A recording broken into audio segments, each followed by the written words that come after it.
When rancher Clay Hartman rode to Miles City Station expecting a quiet, practical bride, he found Mara Winslow gripping the hands of 5-year-old twins instead. This wasn't what he'd paid for. This wasn't even close. She said she'd sent a letter about the children, a letter that never arrived. On that dusty platform in Montana Territory, June 1883, Clay faced a choice that would reshape his solitary life forever. Send her back east, or marry a stranger with 2 frightened children before sundown. If you're ready to hear how a man built for loneliness learned to build a family instead, stay with me to the end. Hit that like button and drop a comment telling me what city you're watching from. I love seeing how far these stories travel.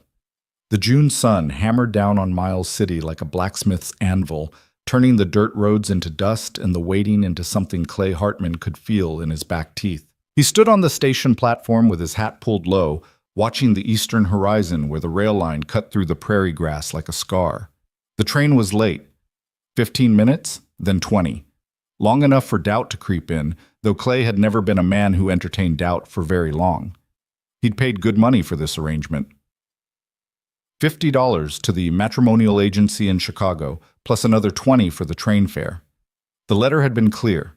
A woman of practical disposition, accustomed to hard work, seeking a quiet life far from city concerns. No mention of beauty or charm or any of the soft things men fool themselves into wanting. Clay had specified exactly what he needed. Someone who understood that the Tongue River country didn't offer ease, didn't promise comfort, and sure as hell didn't reward weakness. The ranch sat 12 miles north of town, carved out of land that had belonged to the Cheyenne until treaties and broken promises pushed them onto reservations. Clay had built the cabin himself, cutting timber from the hills and hauling stones from the creek bed. 3 rooms, a good well, fences that held most of the time. It was enough for one man and the livestock he ran, 30 head of cattle, a few horses, chickens that laid when they felt like it.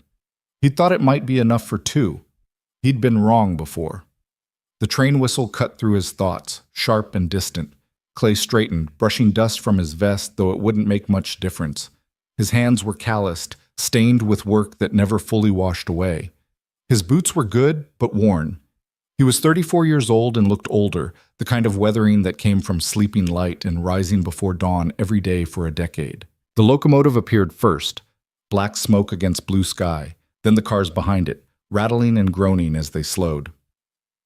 Clay moved to the edge of the platform, scanning the windows for a woman traveling alone. The agency had sent a photograph, small, grainy, showing a plain-faced woman with dark hair pulled back severe. He'd barely looked at it. Faces didn't matter much when you were sharing silence across a dinner table and rising in the dark to feed stock. The train lurched to a stop with a shriek of brakes and a hiss of steam. Doors opened. A handful of passengers stepped down. 2 men in business suits, an elderly couple, a family with luggage stacked high. Clay waited, his jaw set, watching each face that appeared in the doorway. Then he saw her. She stood in the train car's opening, hesitating at the top of the steps, and nothing about her matched the photograph or the promise or the careful arrangement he'd made. She was younger than he'd expected, early 20s maybe, with auburn hair escaping from pins that had given up the fight hours ago.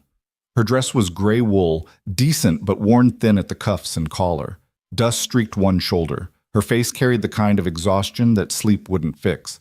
But that wasn't what stopped Clay's breath in his chest. It was the children. 2 of them, small and pale, clinging to her hands like she was the only solid thing in a tilting world. Twins, by the look of them, a girl with braids coming loose and a boy whose shirt was buttoned wrong. 5 years old, maybe 6. Their eyes were too wide, too careful, the eyes of children who'd learned early that the world didn't always mean well. The woman, Mara, the agency had called her Mara Winslow, met Clay's stare across the platform. She didn't smile, didn't look away either, just stood there at the top of those steps with a child on each side and a worn canvas bag at her feet, waiting for him to make the first move. Clay felt the heat come up from his collar, felt his hands curl into fists at his sides. This wasn't the arrangement. This wasn't even close.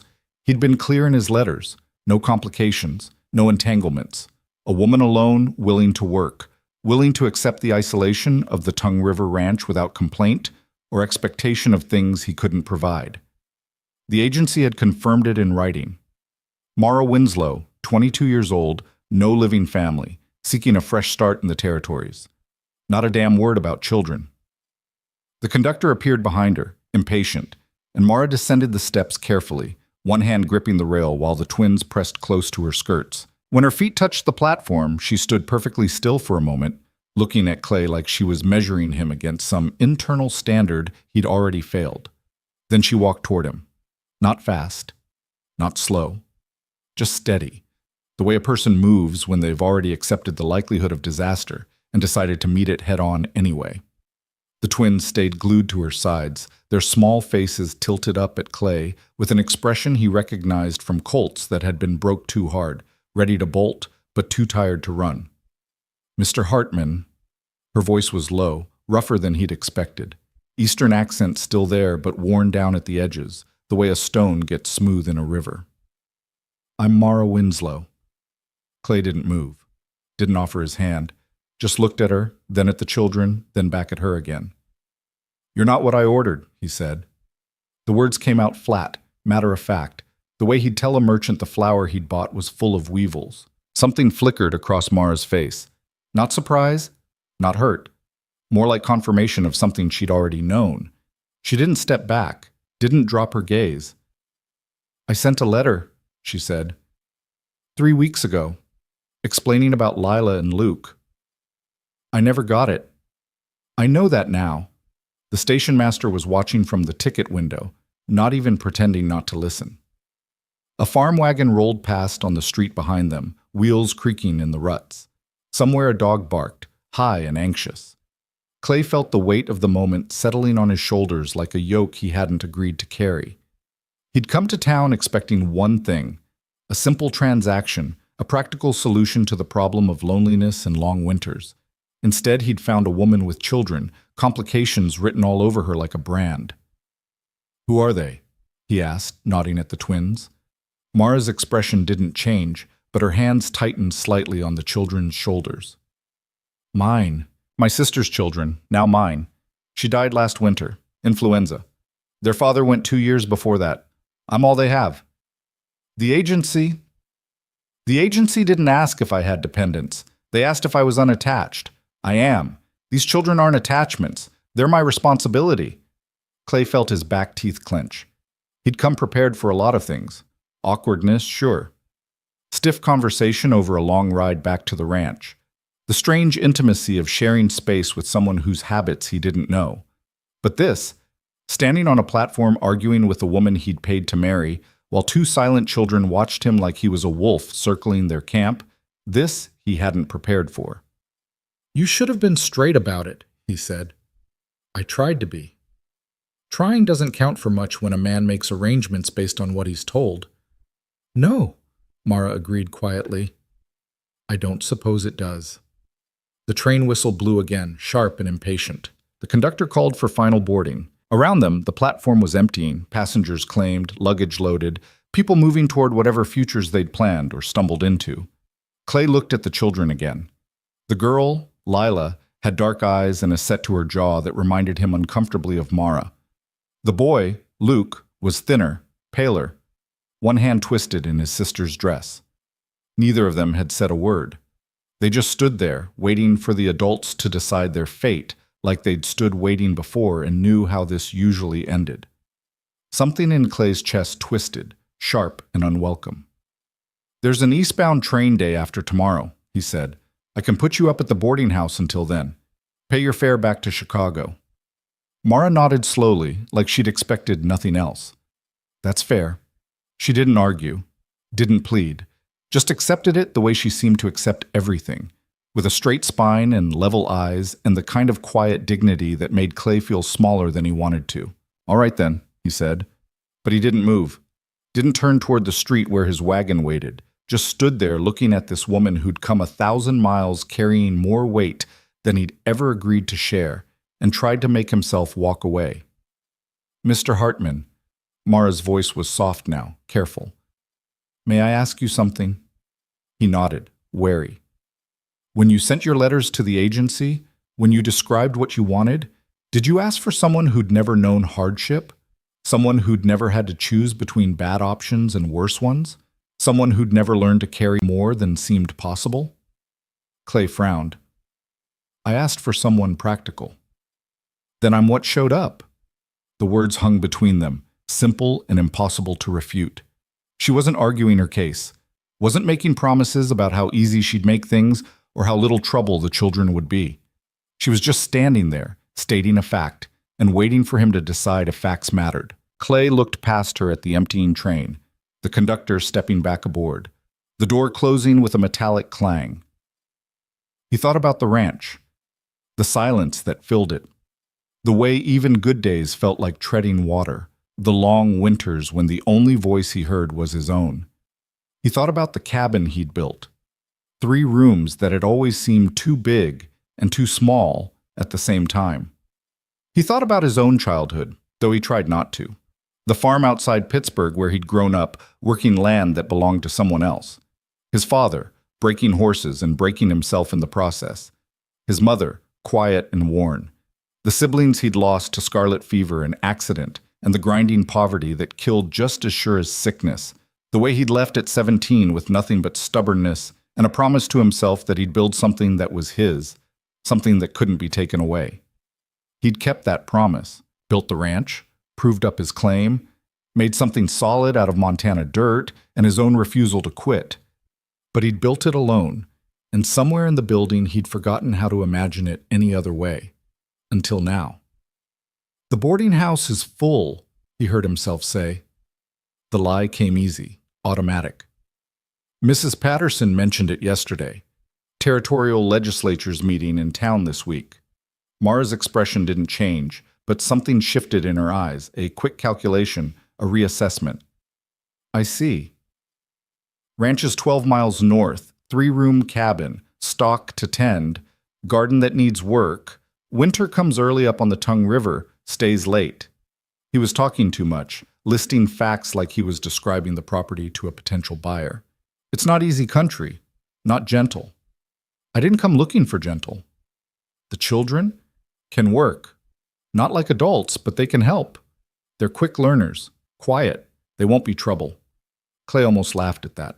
Children were trouble by definition, noise and needs and complications that multiplied faster than cattle. But looking at these two, at their careful stillness and the way they stood so close to Mara they might as well be attached, he wondered if maybe they'd already learned not to be. There's a church in town, he said. Pastor Whitmore. We could be married before sundown if you're willing. He watched the words land, watched Mara process them. Her face went very still, her hands tightening again on the children's shoulders. For a long moment she didn't speak, and Clay prepared himself for refusal, for the sensible rejection this whole situation deserved. Then Mara nodded, just once, quick and definite. I'm willing. No joy in it, no relief even, just acceptance of the next hard choice in what had probably been a long line of them. All right then. Clay picked up her canvas bag, lighter than it should be, containing less than a woman ought to own, and turned toward the street. Wagons this way. They followed him in silence. Mara and the twins, across the platform and down the steps to where his wagon waited in the shade of the feed store. It was a working rig, practical and worn, the bed carrying fence posts and a crate of supplies he'd picked up earlier. Clay set the bag among the posts and held out his hand to help Mara up. She hesitated, then took it. Her palm was rough, calloused from work he could only guess at. She climbed into the seat without grace, but without difficulty either, then reached down for the children. Luke scrambled up first, small and quick. Lila followed, slower, more cautious, her eyes on Clay the whole time. When they were settled, Mara in the middle, children pressed tight on either side, Clay took his place at the reins. The horses, a matched pair of bays he'd raised from colts, stamped and shifted, ready to be moving. First time in Montana? He asked as he turned the wagon toward Main Street. First time west of Illinois. Long way from home. I don't have a home. Mara said it simply, without self-pity. Haven't for a while now. Clay didn't ask more. They rode through town in silence, broken only by the wagon's creaking and the horses' hooves on packed dirt. Miles City wasn't much. 24 buildings clustered around the station, a few more scattered along the river where the army fort had been before they'd moved it east. Storefronts with painted signs, a bank, a saloon that wouldn't be busy for another few hours, the boarding house where Clay had lied about there being no room. People watched them pass. Mrs. Patterson on the boarding house steps, the blacksmith pausing his hammer, old Samuel Reeves sitting outside the general store, whittling. They'd all heard about Clay's mail-order bride, about the stranger coming in on today's train. Small towns didn't keep secrets well. Tomorrow they'd all know about the children too. The church sat at the far end of town, white-clapboard with a bell tower that leaned slightly east. Clay pulled the wagon up beside it and set the brake. Pastor Whitmore emerged before they'd even climbed down, wiping his hands on a cloth, his weathered face curious. "Clay." He nodded, then looked at Mara. "This must be your intended." "Mara Winslow," Clay said. "We'd like to marry. Today, if you're able." The pastor's gaze dropped to the children, lingered, then returned to Clay's face. Whatever question formed there, he had the grace not to ask it aloud. "I'm able. Come inside." The church was dim and cool after the heat of the afternoon, smelling of old wood and candle wax. Clay took off his hat. Mara smoothed her hair with one hand, a futile gesture that didn't accomplish much. The twins stayed close, their small faces tilted up at the vaulted ceiling like they were trying to decide if this place was safe. "Do you have witnesses?" Pastor Whitmore asked. "No. I'll fetch my wife then. Won't be but a minute." He disappeared through a side door, leaving them standing in the aisle between rough-hewn pews. Clay became suddenly, acutely aware of Mara beside him, the rise and fall of her breathing, the dust on her dress, the way she held herself like a woman braced for impact. "You can still change your mind," he said quietly. "I meant what I offered. Boarding house. Train fare." Mara turned to look at him, her expression unreadable in the church's dim light. "Can you?" "What?" "Change your mind once we do this." Clay thought about it, the promises he'd make in a few minutes, the vows that would bind him to this stranger and her ready-made family, the way his life would shift, the silence of his cabin filling with voices he didn't know yet, the risk of it, the sheer foolishness of marrying a woman he'd met less than an hour ago just because she'd shown up carrying more than he'd bargained for. "No," he said, "I don't go back on my word. Neither do I." The pastor returned with his wife, a small woman with kind eyes who took one look at the twins and produced peppermint sticks from her apron pocket. Luke took his hesitantly. Lila refused until Mara nodded permission, then accepted it with a whispered thank you that was the first sound Clay had heard from either child. "Shall we begin?" Pastor Whitmore opened his Bible, the pages worn soft from use. They stood before him, Clay and Mara, while the twins sat in the front pew under Mrs. Whitmore's gentle supervision. The ceremony was brief. No music, no flowers, no gathering of family and friends, just words, old and formal, that somehow carried weight despite their simplicity. Clay spoke his vows in a voice that didn't waver. Mara spoke hers the same way. They had no rings, so they simply joined hands when instructed, rough palm to rough palm, two people agreeing to share a burden neither had chosen, but both had accepted. "I pronounce you man and wife." The pastor closed his Bible. "What the Lord has joined together, let no man put asunder." It was done. Just like that. Less than 2 hours after stepping off the train, Mara Winslow had become Mara Hartman, and Clay had acquired not just a wife, but a family he'd never planned for. He should have felt trapped, should have felt the weight of mistakes settling over him. Instead, he just felt tired and strangely calm, like he'd made a choice he'd been avoiding for years and could finally stop running from it. They signed the register in the pastor's office. Mara's handwriting small and careful, Clay's a rough scrawl that had never improved despite his mother's best efforts. The pastor's wife provided coffee and bread, which the twins ate quickly, like they'd learned not to assume there'd be more. Mara barely touched hers. "Where will you be living, Mrs.?" Whitmore asked, making conversation that was probably meant to ease the strangeness of the situation. "My ranch," Clay said, "up on the Tongue River." "Oh, that's lovely country. Isolated, though. You'll be 12 miles from town." 14 from the nearest neighbor, Clay added. He looked at Mara. "That going to be a problem?" "No." She met his eyes steadily.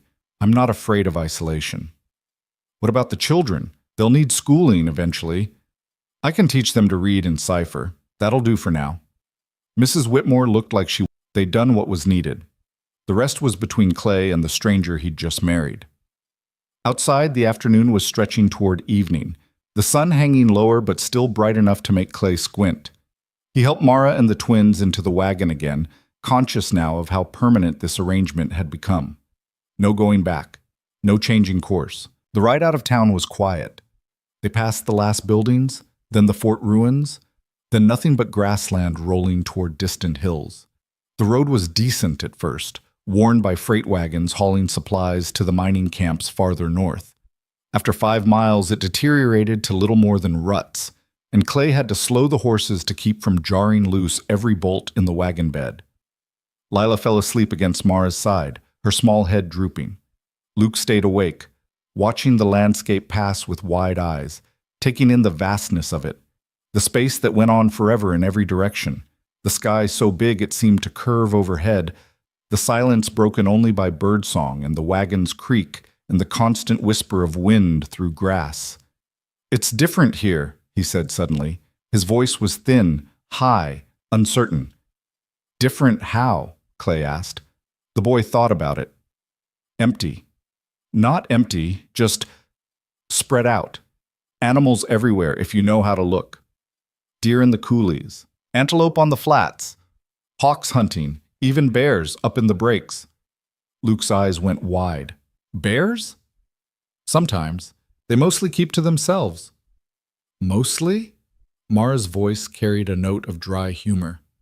Nothing's guaranteed in this country, Mrs. Hartman, but the bears aren't usually the worst problem. What is?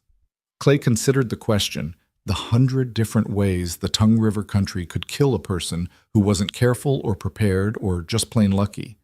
Weather, isolation, injury far from help, the kind of loneliness that ate at a person from the inside until they did something desperate or foolish. Winter, he said finally. Winter's the hardest part. They rode on as the sun dropped lower, painting the grass gold and the hills purple. Clay pointed out landmarks, the creek that marked the boundary of his claimed land, the ridge where he'd built a shelter for cattle when storms came through, the stand of cottonwoods that meant water and shade. Finally, as the sun touched the western horizon, the ranch came into view. It wasn't much. Clay knew that. 3-room cabin built from logs he'd cut and hauled himself, chinked with mud that needed replacing every few years. A barn that leaned slightly south but held together. Corrals made from lodgepole pine, a chicken coop, a root cellar dug into the hillside. 30 head of cattle scattered across the pasture, a few horses in the near corral. Honest work. Hard one. His. Mara didn't say anything, just looked at it all, measuring and assessing, while the twins pressed close to her sides. Clay pulled the wagon up beside the cabin and set the brake. "Well," he said, "this is it." Mara climbed down before he could offer help, then lifted the twins down one at a time. She stood looking at the cabin, at the mountains rising dark behind it, at the creek running silver in the last light. "It's good land," she said finally. "It'll do." Better than I expected. Clay couldn't quite tell if that was a compliment or just honesty. He grabbed her bag from the wagon bed and led them to the cabin door. It stuck, always had, the frame settling unevenly, and he had to put his shoulder into it before it swung open. Inside was dim and cool, smelling of smoke and leather and the faint mustiness of a place that had held only one person for too long. Clay lit a lamp and warm light spread across the main room, a table he'd built from cottonwood, 4 chairs that didn't quite match, a stove that radiated residual heat, shelves holding supplies, and a few books. 2 bedrooms, he said, pointing. "That one's mine. You and the children can take the other. There's a loft above, but it's not finished." Mara set the twins down and moved to the bedroom door, pushing it open. Clay followed, watching her take in the simple space, a bed frame he'd made, a straw tick mattress, a trunk at the foot, one window facing east. "This is your room," she said. She id. "I'll move my things to the loft." "You don't have to." "I do." Clay kept his voice level, matter of fact. "I'm not expecting. We just met. You need privacy. Time." Mara turned to look at him, and something in her expression shifted. Surprise, maybe, or relief, or both. "Thank you." He nodded, suddenly uncomfortable with her gratitude. I'll bring in water. You can get settled. Outside, the last light was fading fast. Clay hauled buckets from the well, pumping hard, feeling the familiar burn in his shoulders. When he carried them inside, Mara was already moving through the cabin with the efficiency of someone who'd learned to make do in unfamiliar spaces. She'd found the wash basin, located the pantry, and was studying the stove like she was memorizing its quirks. The twins sat at the table, still silent, still watchful. Clay set the water buckets down. There's beans and bacon, cornbread from yesterday. Not fancy, but it'll fill you. I can cook, Mara said. I know, but not tonight. Tonight you just need to rest. He prepared the simple meal while Mara washed the children's hands and faces, her movements gentle but practiced. They ate together at the table, the silence between them settling into something almost companionable. The twins ate slowly, carefully, like they were still waiting for the other shoe to drop. When the meal was finished, Mara stood. I'll clean up. Leave it. Morning's soon enough. She looked at him for a long moment, then nodded. Luke, Lila, come on. Time for bed. They followed her to the bedroom like small shadows. Clay heard the creak of the bed frame, the soft murmur of Mara's voice reading them something. A story, maybe, or just quiet words to settle them. He sat at the table in the lamplight, listening to the sounds of this new, strange family arranging themselves in his home, and wondered what the hell he'd done. But when Mara emerged 20 minutes later, pulling the bedroom door mostly closed behind her, he found he didn't regret it. They're exhausted, she said quietly. It's been a long few weeks. For you too. For all of us. She sat down across from him, folding her hands on the table. Mr. Hartman. Clay. Clay. She tried the name out, cautious. I need you to understand something. I'm grateful for what you did today. Taking us in when you had every right not to, but I won't be a burden. The children and I will work. We'll earn our keep. I'm not asking for charity. I didn't think you were. And I won't. She paused, choosing words carefully. I won't expect things that weren't part of the original arrangement. I know what you asked for, and I know I'm not it. So whatever this is, this marriage, it can be whatever we make it, nothing more. Clay studied her in the lamplight. This woman who'd traveled 1,000 miles carrying children that weren't hers, who'd stood on a platform and stated facts instead of begging, who'd married a stranger because it was the best bad option available. Fair enough, he said. But you should know something too. I don't go back on my word. You're my wife now, legal and proper. That means you're under my protection, you and the children both. Anyone tries to say different, they'll answer to me. Something flickered across Mara's face, an emotion too quick to name. Thank you. They sat in silence for another minute, the lamp burning low, the night pressing close around the cabin. Finally, Clay stood. I'll bed down in the loft.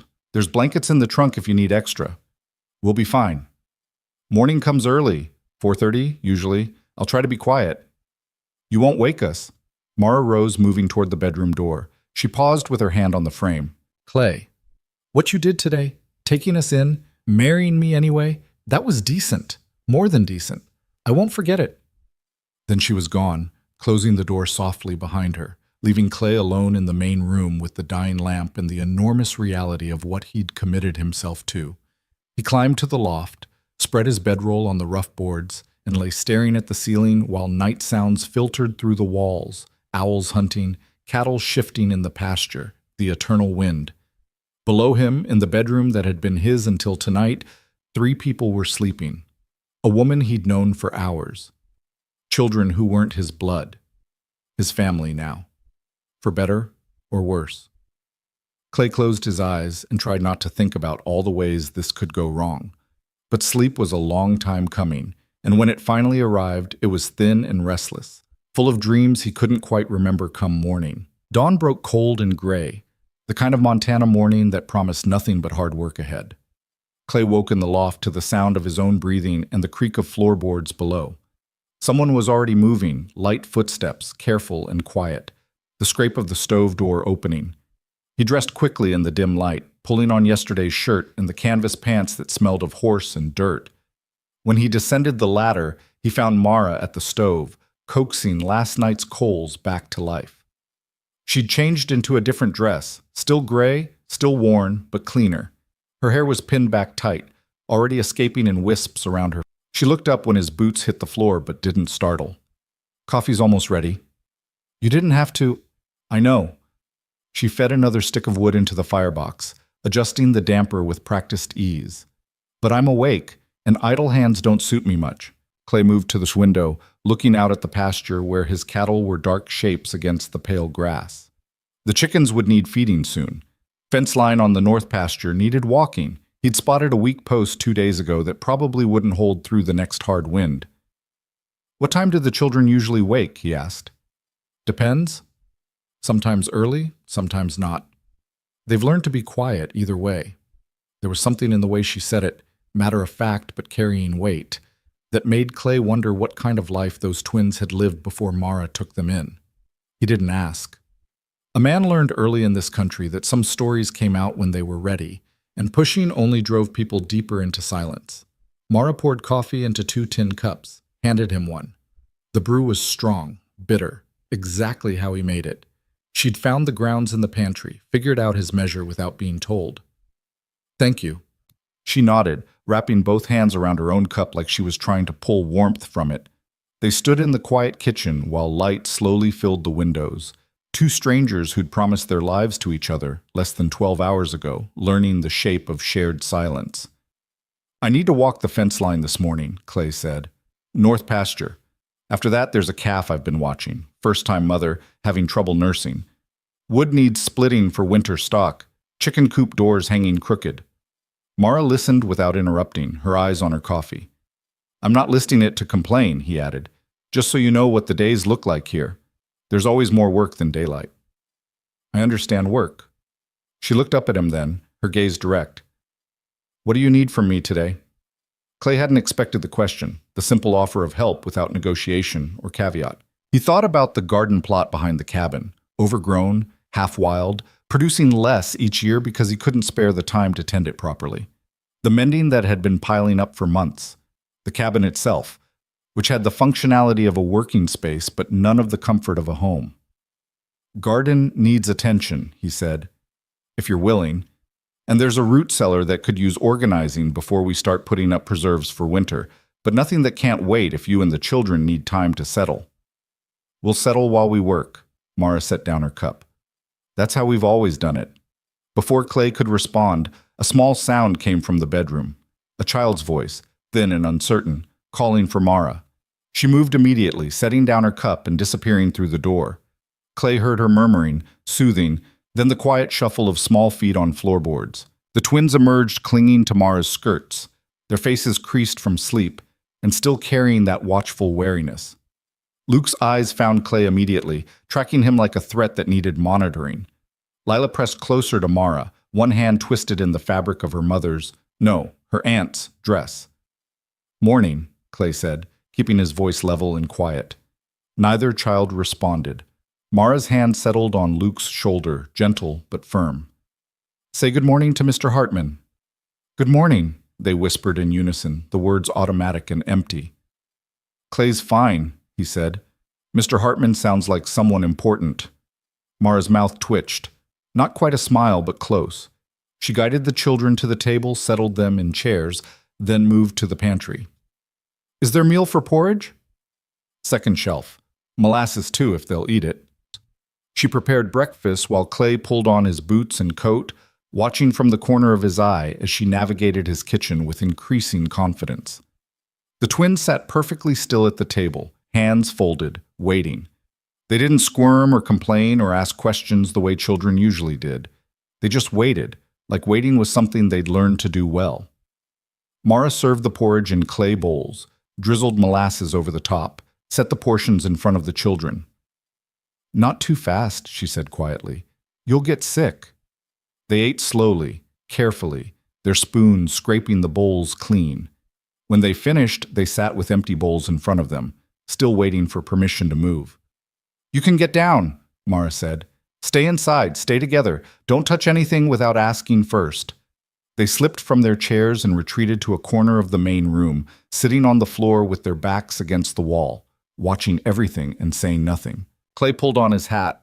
I'll be back by noon to check that calf. If you need anything before then, we'll manage. He nodded and stepped outside into the cold morning.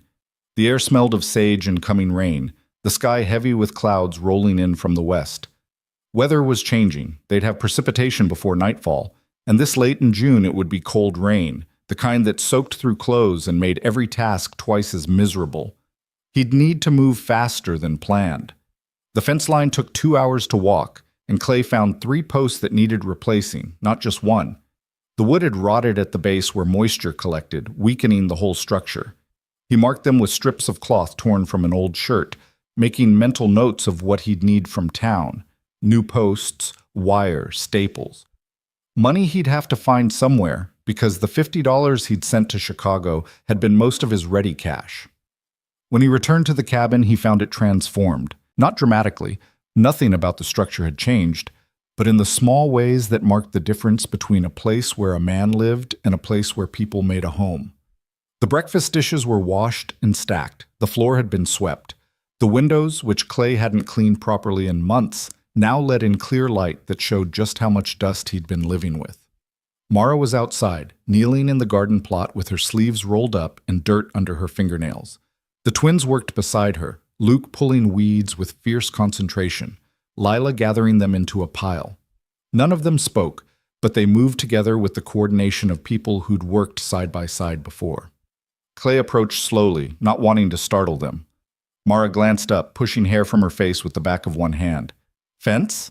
she asked. "Needs work. 3 posts rotted through. Can it wait?" "Has to. Town's a day's ride, and I can't spare 2 days right now." Mara nodded and returned her attention to the tangle of weeds choking what had once been neat rows. "This garden could feed more than just you if it was tended proper." "I know." "When's the last time you put anything up for winter? Preserves, pickles, anything?" Clay had to think about it. 2 years, maybe 3. Store-bought's easier. Store-bought's expensive. Mara sat back on her heels, surveying the plot with a critical eye. "And it won't last if you can't get to town. You have mason jars?" "Some, in the root cellar. I'll need more. And lids. Seeds, too, though it's late in the season for starting much." She was already planning, her mind moving ahead to problems Clay hadn't considered. "What about hunting? Do you take deer?" "When I can. Got 2 last fall." "That'll need smoking. You have a smokehouse?" "No. We'll need to build one before the weather turns." She pulled another weed, added it to the pile. "Chickens laying steady?" "Most days." "How many birds?" "Dozen, give or take." "Should be more. And you'll want to put some back for winter, canned or preserved in lard." She looked up at him again, her expression serious. "Clay, I don't mean to overstep. This is your ranch, your decisions. But if you want us to survive winter without burning through your cash reserves, there's work that needs doing now, while the weather holds." Clay studied her. This woman who'd been on his land less than a day and was already seeing gaps he'd stopped noticing because filling them alone had seemed impossible. She wasn't wrong. He'd been living season to season, doing enough to get by but never enough to get ahead. One hard winter, one bad illness, one stroke of serious bad luck, and the whole operation would collapse. "Tell me what you need," he said. Mara blinked, surprise flickering across her face like she'd expected argument instead of agreement.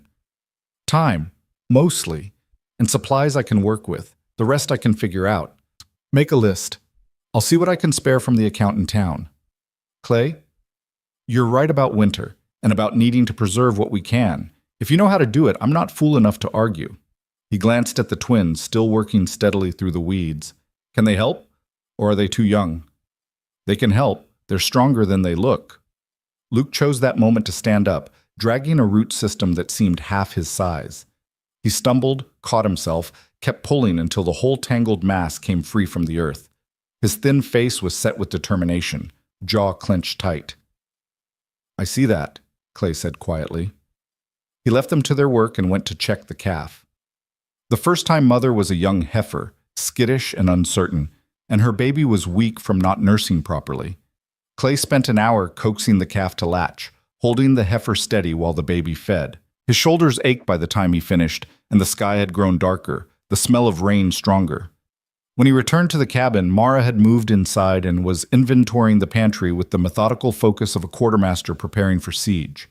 She'd found paper and pencils somewhere, his, probably, from the shelf where he kept his ledger, taking notes in small, precise handwriting. "Flour's low," she said without looking up. "Sugar, too. You've got coffee for maybe 2 more weeks if you're drinking it like you were this morning. Salt's adequate. No yeast I can find, which means no bread unless I start a sourdough culture. Do you have vinegar? Should be a jug in the cellar. I'll check. What about fabric? Thread? I saw the mending basket. There's work there that needs doing before winter unless you want to freeze through worn-out clothes." Clay leaned against the doorframe, watching her move through his supplies with the efficient grace of someone who'd learned to make much from little. "There's a dry goods store in Miles City. Mrs. Chen runs it. She keeps fair prices." "How often do you go to town?" "Once a month, usually. Sometimes less if weather's bad or work's heavy." Mara made another note on her paper. "We'll need to go soon then, before the list gets longer than we can afford." "We?" She looked up at him then, her expression careful. "Unless you'd rather I stayed here. I just thought, the children and I should know the way in case there's ever need. And Mrs. Chen might have opinions on what sells best at market, what preserves folks actually buy instead of making their own." Clay hadn't thought that far ahead, hadn't considered that Mara might want to earn money separate from his ranch work, that she might be planning for independence even while living under his roof. It rankled briefly, pride prickling at the suggestion that his providing might not be enough. Then he remembered her words from the night before. "I won't be a burden." "Town's a day's ride there and back," he said. "We'd need to leave early, make it home before dark." "The children can manage a long ride." "You sure about that?" "They've managed worse." She said it simply, without elaboration, but Clay heard the weight behind the words.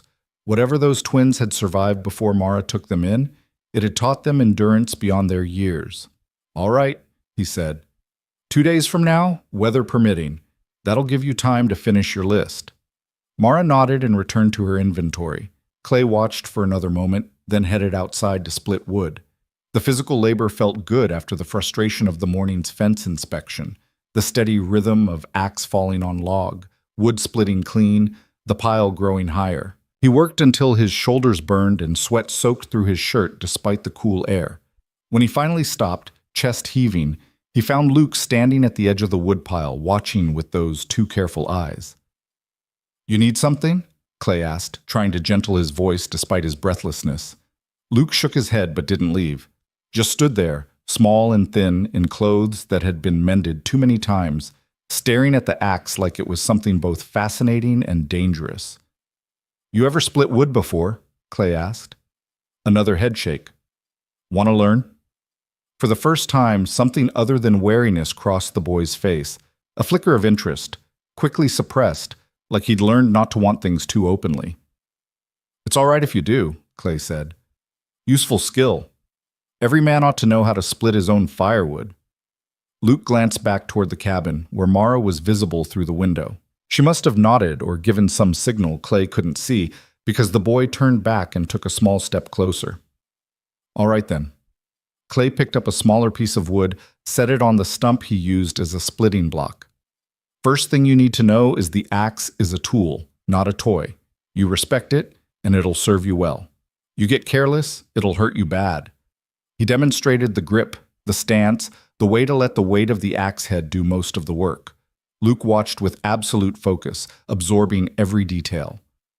"Your turn." Clay held out the axe, handle first. Luke took it with both hands. The tool was too big for him, too heavy, but he lifted it gamely, his whole body straining with effort. "Not like that. Here."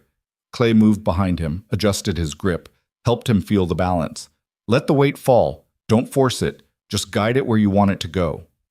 Together they swung the axe down. It bit into the wood without splitting it, not enough force behind the blow, but Luke's face lit up with something close to pride. "Good," Clay said. "Again." They practiced until Luke's arms were shaking and the log had a dozen shallow cuts but remained stubbornly whole. Finally, Clay took the axe back and split the wood himself with one clean stroke. "Takes time to build the strength for it," he said. "But you've got the idea. Practice enough, and you'll be doing it yourself before long." Luke nodded, solemn as a judge. Then, so quietly, Clay almost missed it. "Thank you." The words hit harder than they should have. This small boy, thanking him for a few minutes of patience, like kindness was something rare and noteworthy instead of something children should be able to expect. "You're welcome," Clay managed. "Now go on inside before your aunt starts worrying." Luke ran back to the cabin, his thin legs pumping, and disappeared through the door.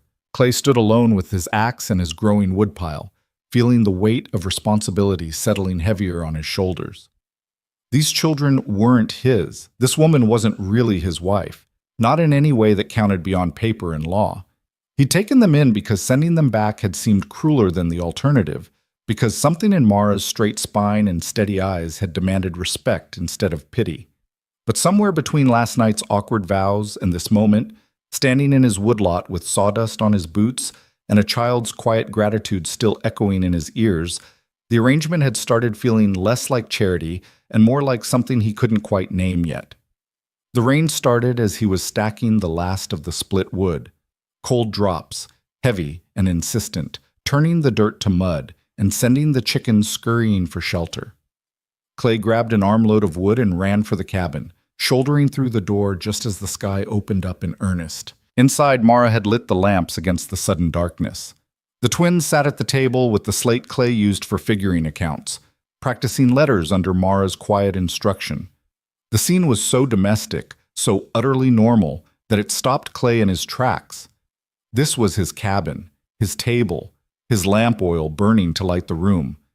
But these people, this family, they were transforming the space just by occupying it, making it feel less like a shelter and more like a place where life happened. "Getting bad out there?" Mara asked, glancing up from the slate. "Coming down hard. We're in for a wet night." "Good for the garden, at least." Clay set down the wood beside the stove, brushing bark and splinters from his shirt. "I'll need to check the animals before dark. Make sure everything's secured." "I'll have supper ready when you get back." He nodded and pulled his coat back on, already damp from the brief run between woodpile and cabin. The rain was cold enough to make his teeth chatter, and the wind had picked up, driving the drops horizontal across the pasture. The cattle had found shelter in the lee of the ridge, huddled together with their backs to the wind. The horses were in the barn, dry and unbothered. Clay checked the chickens last. They'd all made it to the coop, the crooked door swinging in the wind but holding. He'd have to fix that soon, add it to the growing list of tasks that never quite got finished. By the time he made it back to the cabin, he was soaked through and shivering. Mara took one look at him and pointed to the bedroom. "Dry clothes, now, before you catch your death." "I'm fine. You're dripping on the floor you made me wash this morning. Dry clothes, Clay. I mean it." There was steel under the quiet words, the tone of someone who'd learned to give orders and expect them followed.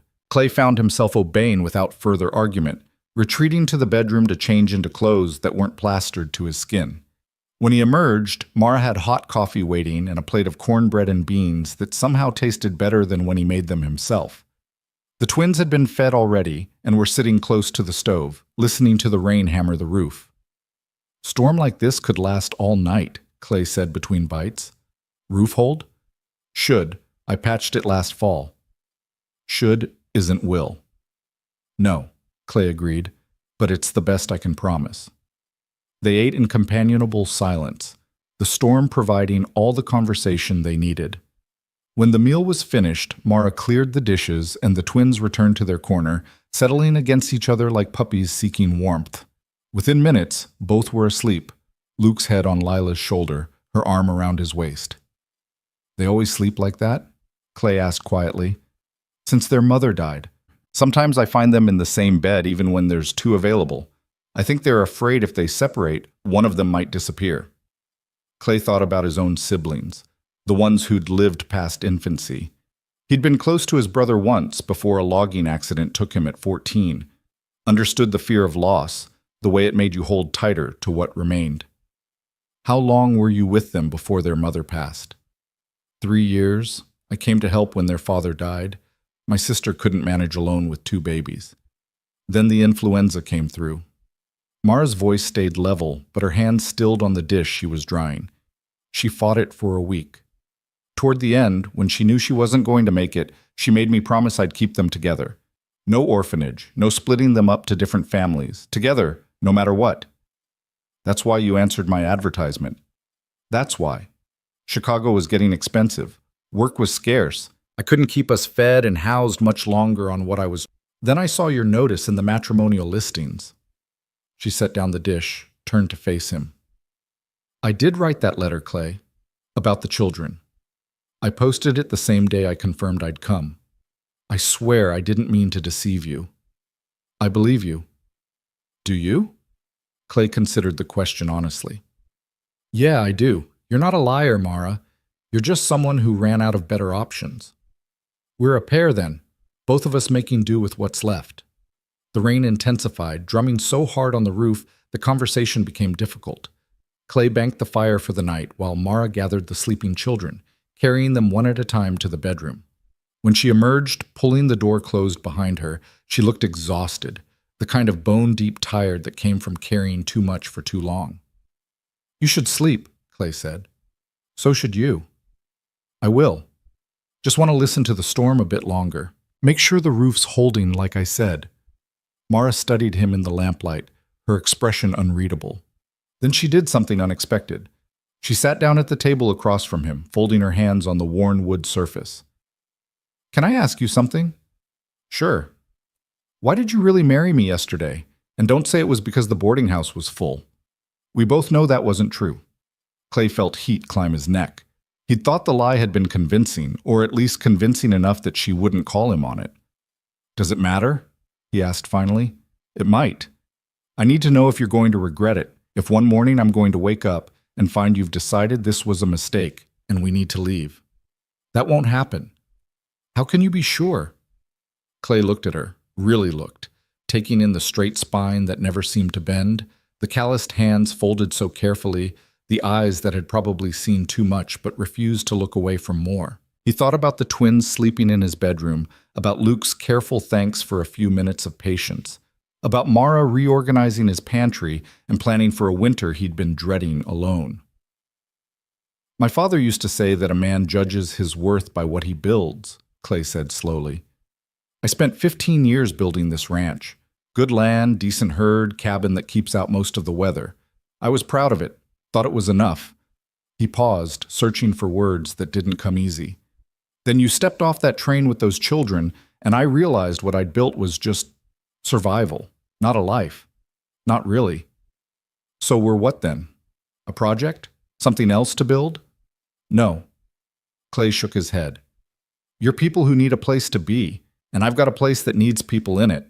Maybe that's not love or romance or any of the things the songs talk about, but it's honest, it's real, and it's more than I had yesterday. Mara was quiet for a long time, her gaze dropping to her hands. When she finally spoke, her voice was soft, almost lost under the rain. I can work with honest. I can work with real. It's the pretty lies I can't stomach anymore. Then we understand each other. I think maybe we do. The lamp flickered, oil running low. Clay stood to trim the wick, but Mara rose too, placing her hand briefly on his arm.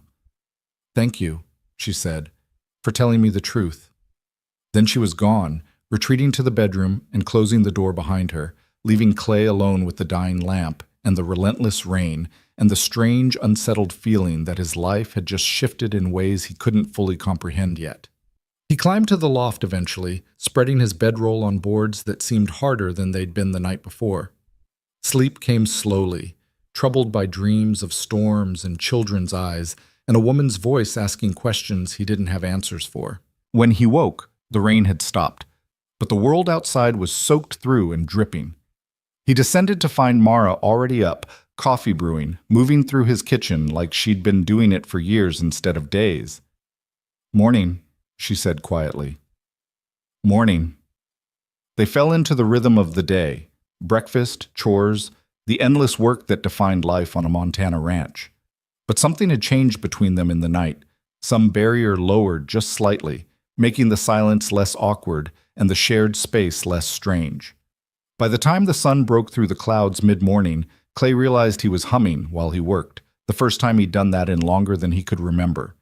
And when he glanced back at the cabin, he saw Mara in the doorway with the twins beside her, watching him cross the muddy yard, and felt something in his chest shift and settle like a foundation finding solid ground at last. The days that followed developed their own rhythm, shaped by necessity and the relentless demands of the land. Clay rose before dawn each morning to find Mara already moving through the cabin, coffee brewing, the stove radiating heat against the pre-dawn chill. They worked in tandem without needing to speak much, him heading out to check stock and mend fences, her organizing the chaos he'd been living in for too long, while the twins helped with tasks suited to small hands. By the third morning, Clay found himself timing his return to the cabin to coincide with breakfast, drawn by the smell of frying bacon and the knowledge that someone would notice if he didn't show up. It was a small thing, that noticing, but it filled a hollow place he hadn't known was empty. On the fourth day, Mara's list was complete. She handed it to Clay after breakfast. 2 full pages of items written in that precise hand, organized by category and priority. He read through it slowly, mentally calculating costs against the dwindling account he kept at the Miles City Bank. "This is ambitious," he said finally. "It's necessary. You can cut whatever you need to, but that's what it'll take to get us through winter without starving or freezing." Clay folded the paper and tucked it into his shirt pocket. "We'll leave tomorrow. Dawn, can you and the children be ready?" "We'll be ready." The twins looked up from where they sat, mending a torn grain sack under Mara's instruction, their eyes wide with an emotion Clay was learning to read. Not quite fear, but close to it, the wariness of children who'd learned that changes usually meant losses. "It's all right," Mara told them quietly. "Just a trip to town. We'll come back before dark." "Promise?" Lila's voice was barely a whisper, the first time Clay had heard her speak directly. Mara knelt beside her, cupping the girl's small face in both hands. "I promise. We're not leaving. This is home now." The words settled something in Clay's chest that had been restless since the moment he'd agreed to this arrangement. Home. Not just his place, not just shelter, but home. Shared and claimed and real. That afternoon, a wind came howling down from the mountains, carrying the scent of pine and the promise of early cold. Clay was checking the hinges on the barn door when he heard it, a sound that didn't belong, wrong enough that it stopped him mid-motion. A high-pitched yelping, frantic and afraid, coming from somewhere beyond the chicken coop. He grabbed a shovel from the barn wall and ran toward the sound, his boots sliding in the mud still wet from the previous night's rain. Behind the coop, he found the source, a fox, rust-colored and desperate, its front paw caught in the gap where 2 boards had warped and separated. The animal thrashed and snarled, foam at its mouth, eyes wild with panic and pain. Clay approached carefully, keeping the shovel between himself and the fox's snapping jaws. The animal was young, lean from a hard season, and utterly committed to taking a piece out of anything that came close. He could kill it easily, should kill it, really, given that a fox this close to the coop meant trouble for his chickens, but something about its fierce determination to survive made him hesitate. "What are you doing to yourself?" he muttered, studying the trap the fox had made of the gap. The paw was wedged tight, probably swelling already, and the more the animal pulled, the worse it got. Behind him, footsteps approached through the mud. Clay glanced back to find Mara coming around the corner of the coop, the twins trailing close behind her. "Stay back," he said sharply. "It's panicked. Could have rabies." Mara stopped but didn't retreat. Her eyes assessed the situation with the same practical focus she brought to everything. "Doesn't look rabid, just scared and hurt." "Same thing can kill you." "You gonna put it down?" Clay looked at the fox again, at its bared teeth and terrified eyes, at the way it kept fighting, even though fighting only made things worse. He thought about the chickens he needed to protect, about the practical choice that made sense. "Probably should," he said, "but you're not going to." It wasn't a question. Somehow, this woman he'd known less than a week could already read him better than people he'd lived near for years. "Hand me those leather gloves from the barn," he said, "the heavy ones." Mara sent Luke running for them. When the boy returned, Clay pulled on the thick gloves and set down the shovel. The fox watched him with black eyes, calculating, its whole body tensed for the next attack. "This is stupid," Clay said to no one in particular. "This is how a man gets bit and ends up dying of infection or worse." "Then why do it?" Mara asked. "Because leaving it to die slow seems meaner than getting bit." He moved fast, grabbing the fox behind the head with one hand while using the other to pry at the boards. The animal twisted and fought, its teeth seeking purchase through the leather, its claws raking furrows in the glove material. Clay gritted his teeth and worked the boards apart, feeling wood splinter under his grip. The gap widened. The fox's paw came free. For one heartbeat, Clay held a wild thing in his hands, muscle and fury, an absolute commitment to survival. Then he released it, throwing himself backward as the fox scrambled away. It ran 20 feet, stopped, looked back at them with what might have been confusion or might have been nothing more than animal assessment. Then it vanished into the tall grass beyond the fence line, moving with a limp but moving nonetheless. Clay sat in the mud, breathing hard, examining his gloves for tears. The leather had held, barely. His hands were shaking slightly from adrenaline. "That was the dumbest thing I've seen in a while," Mara said. But there was something in her voice that wasn't criticism. "Yeah, well," Clay pulled off the gloves, tossed them aside. "Probably won't see that particular fox around here again. They're smart enough to remember where trouble lives." Luke was staring at the spot where the fox had disappeared, his small face alight with something that looked almost like wonder. "You saved it!" "I let it go. That's different from saving it." "No, it's not." The boy's voice was firm, certain in the way only children could be certain. "It was trapped, and you made it free. That's saving." Clay stood, brushing mud from his pants, unsure how to respond to the weight the boy was putting on a simple decision. It had just been a fox, just an animal that would probably end up shot or trapped by someone else before winter came. Nothing worth the reverence he heard in Luke's voice. But when he looked at Mara, he saw her watching him with an expression he couldn't quite read, something softer than her usual careful assessment, something that made him think maybe she understood what Luke was seeing that Clay himself couldn't. "Come on," he said gruffly. "That coop door needs fixing properly before we've got foxes coming and going like they own the place."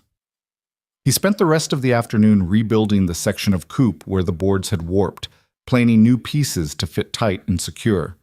Luke stayed close, handing him nails when asked, watching every movement with that same focused attention he'd shown during the wood-splitting lesson. Clay found himself explaining what he was doing and why, the words coming easier than he'd expected. "You always want your corners square," he said, checking his work with a level. "Otherwise, the whole structure's fighting itself, trying to twist into shapes it wasn't meant to hold." "Like people?" Luke asked. "Ook?" Clay paused, hammer raised. "What do you mean?" "Aunt Mara says sometimes people get pushed into shapes that don't fit. That's when they break." The observation was too old for a 5-year-old, too knowing. Clay wondered what this boy had seen, what shapes he'd been pushed into before Mara took him in. "Your aunt's a wise woman," he said finally. "You listen to what she tells you." "I do. She's never lied to me." "That's good. That's important." They worked in silence after that, but it was a comfortable silence, broken only by the sound of hammer on nail and the wind moving through the grass. When the repair was complete, Clay stood back to examine his work. The coop was secure now, tight enough that nothing short of a determined bear would get through. "Good job," he told Luke. "You were real helpful today." The boy's face lit up like Clay had handed him something precious. "Can I help tomorrow too?" "If your aunt says it's all right, and if you've done your lessons first." Luke nodded seriously and ran back toward the cabin where Lila sat on the porch steps with Mara, both of them shelling peas into a bowl. Clay gathered his tools and followed more slowly, watching the scene from a distance. Mara's patient hands showing Lila how to split the pods just right. The girl's careful imitation, the pile of empty shells growing beside the bowl of peas. Domestic and ordinary and somehow more settling than anything Clay had experienced in years. That evening, after a supper of fried pork and the peas they'd shelled, Mara pulled out a piece of cloth she'd been keeping folded in her bag. Rough muslin, worn soft from washing, with faded pencil marks forming the outline of something Clay couldn't quite make out. "What's that?" he asked. "A map. I've been teaching the twins geography, but all we've had is this, a sketch I made from memory of the eastern states." She spread it on the table, smoothing the creases. "It's not much, but it helps them understand where we came from, how far we've traveled." Clay studied the crude map, recognizing the general shapes of states he'd passed through on his own journey west years ago.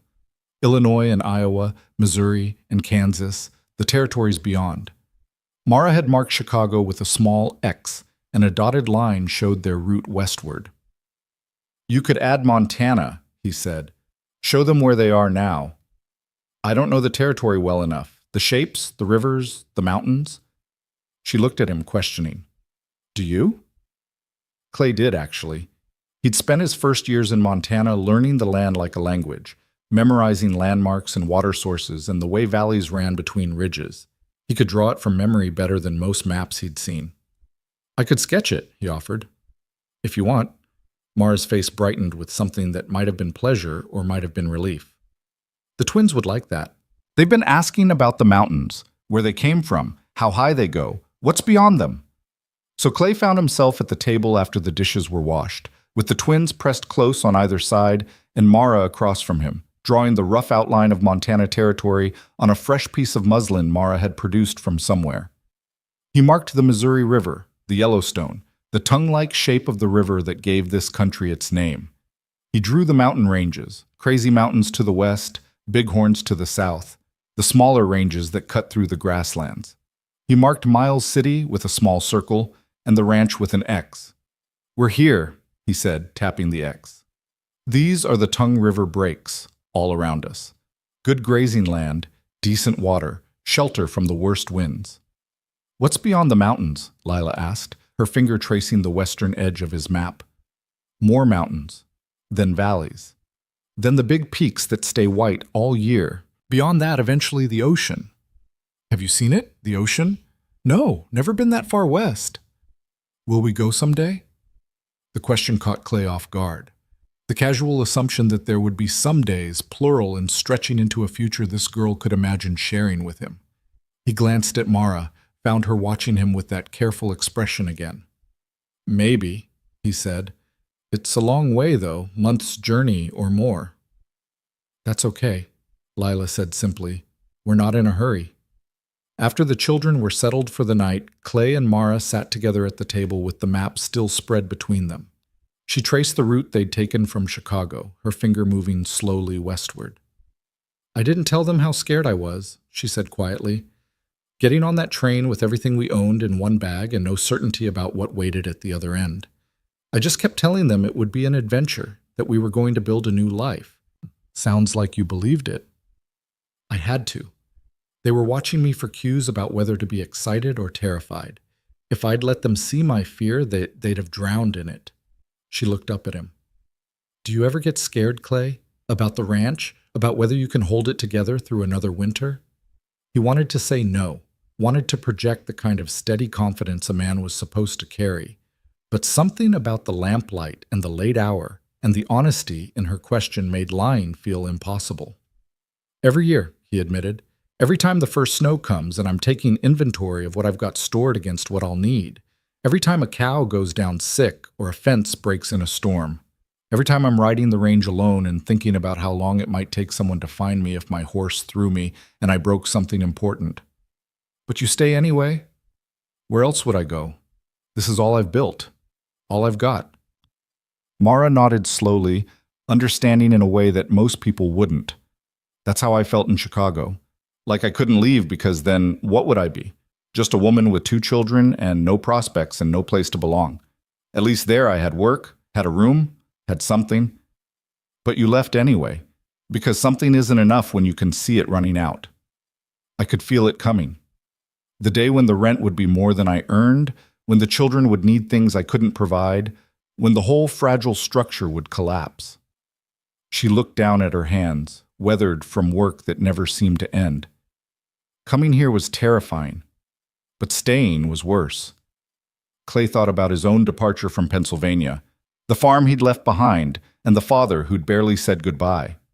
The way he'd ridden west with nothing but stubbornness and a hunger for something that was his and his alone. How that hunger had driven him for 15 years, through hard winters and failed crops and loneliness that sometimes felt like it would crush him. How he'd built this ranch board by board, fence post by fence post, telling himself it was enough. "I'm glad you came," he said. The words felt inadequate, too small for what he meant, but they were true. Mara met his eyes across the table. "So am I," The moment stretched between them, weighted with things neither quite knew how to say. Then Mara stood, folding the map carefully, and the spell broke. "We should sleep. Early start tomorrow if we're making town and back in one day." "Yeah." Clay rose too, moving toward the ladder to the loft. "Mara?" She paused, turned back. "You're doing good with them, the twins. They're lucky to have you." Something flickered across her face, pain maybe, or old grief briefly surfacing. "I'm the one who's lucky. They gave me a reason to keep trying when I didn't have anything left for myself." She disappeared into the bedroom before he could respond, leaving Clay alone with the dying lamp and the understanding that this woman he'd married was stronger than he'd realized, had survived losses he could only guess at, and was still choosing every day to build instead of break. He lay in the loft a long time before sleep came, listening to the night sounds and thinking about foxes that wouldn't quit fighting even when fighting only made things worse. Dawn came cold and clear, the sky washed clean by the recent rains and painted in shades of pink and gold. Clay loaded the wagon while Mara dressed the twins in their best clothes, which wasn't saying much, but at least the mending she'd done made them look cared for instead of ragged. She'd done something to her own appearance too, pinned her hair neater, worn the dress that had the fewest patches. "You don't have to impress anyone in Miles City," Clay said as he helped her into the wagon seat. "I'm not trying to impress. I'm trying not to embarrass you." "You couldn't. Not possible." She looked at him sharply, like she was trying to determine if he meant it. Whatever she saw in his face must have satisfied her, because she nodded and settled into the seat with the twins pressed close on either side. The ride to town took most of the morning, the wagon rolling through country that was beautiful in its starkness. Endless grass rippling like water, distant mountains purple against the sky, hawks circling on thermals high overhead. The twins started out nervous, jumping at every unexpected sound, but gradually the wonder of it all overtook their wariness. Luke peppered Clay with questions about everything they passed. What kind of bird was that? Why did the grass grow so tall here? Were those really buffalo wallows or just regular holes? Clay answered each question as best he could, surprised by how much he'd absorbed about this land without consciously studying it. Mara listened without interrupting, occasionally adding details he missed, and slowly Clay began to understand they were both teaching these children the same lesson, that this place, harsh as it was, could be learned and understood and even loved if you paid attention. Miles City appeared as a cluster of buildings shimmering in the heat, the Tongue River cutting silver through the valley beside it. They came in from the North Road, passing scattered homesteads and fields where crops struggled against the dry soil. The town itself was bigger than when Clay had first arrived 8 years ago. More buildings, more people, the kind of growth that came when the railroad connected a place to the wider world. Clay drove straight to the general store, pulling the wagon up at the hitching rail. Mrs. Chen was on the porch, rearranging a display of canned goods, and she looked up with interest when she saw Clay wasn't alone. "Mr. Hartman," she said, her accent carrying the music of Canton, though she'd been in Montana longer than Clay had. "I heard you'd gone and gotten yourself a wife." "News travels," Clay said, helping Mara down from the wagon. "In this town? Faster than telegraph." Mrs. Chen's sharp eyes took in Mara, the twins, the whole picture they made. "I'm Lily Chen. My husband and I run the store." "Mara Hartman." Mara's voice was steady, polite, carrying no apology for her existence or her circumstances. "These are my niece and nephew, Lila and Luke." Mrs. Chen's expression softened when she looked at the children. "Well now, aren't you two the quiet ones? Come inside. I have peppermint sticks that need eating before they get old." Inside, the store was packed floor to ceiling with supplies, barrels of flour and sugar, bolts of fabric, tools hanging from rafters, patent medicines and colored bottles, everything a person might need to survive in country that didn't offer second chances. "Mr. Chen emerged from the back room, wiping his hands on his apron, and nodded to Clay in greeting. "You have a list?" he asked. Clay pulled out Mara's carefully written pages and handed them over. Mr. Chen read through them with professional efficiency, making notes on a separate paper. "This is good planning," he said. "Very thorough. Your wife knows how to prepare for winter." "She does," Clay agreed, feeling an odd pride in Mara's competence. While Mr. Chen began gathering items, Mrs. Chen took Mara aside, speaking quietly but with the kind of practical directness that Clay had always appreciated about her. He couldn't hear everything they said, but he caught enough.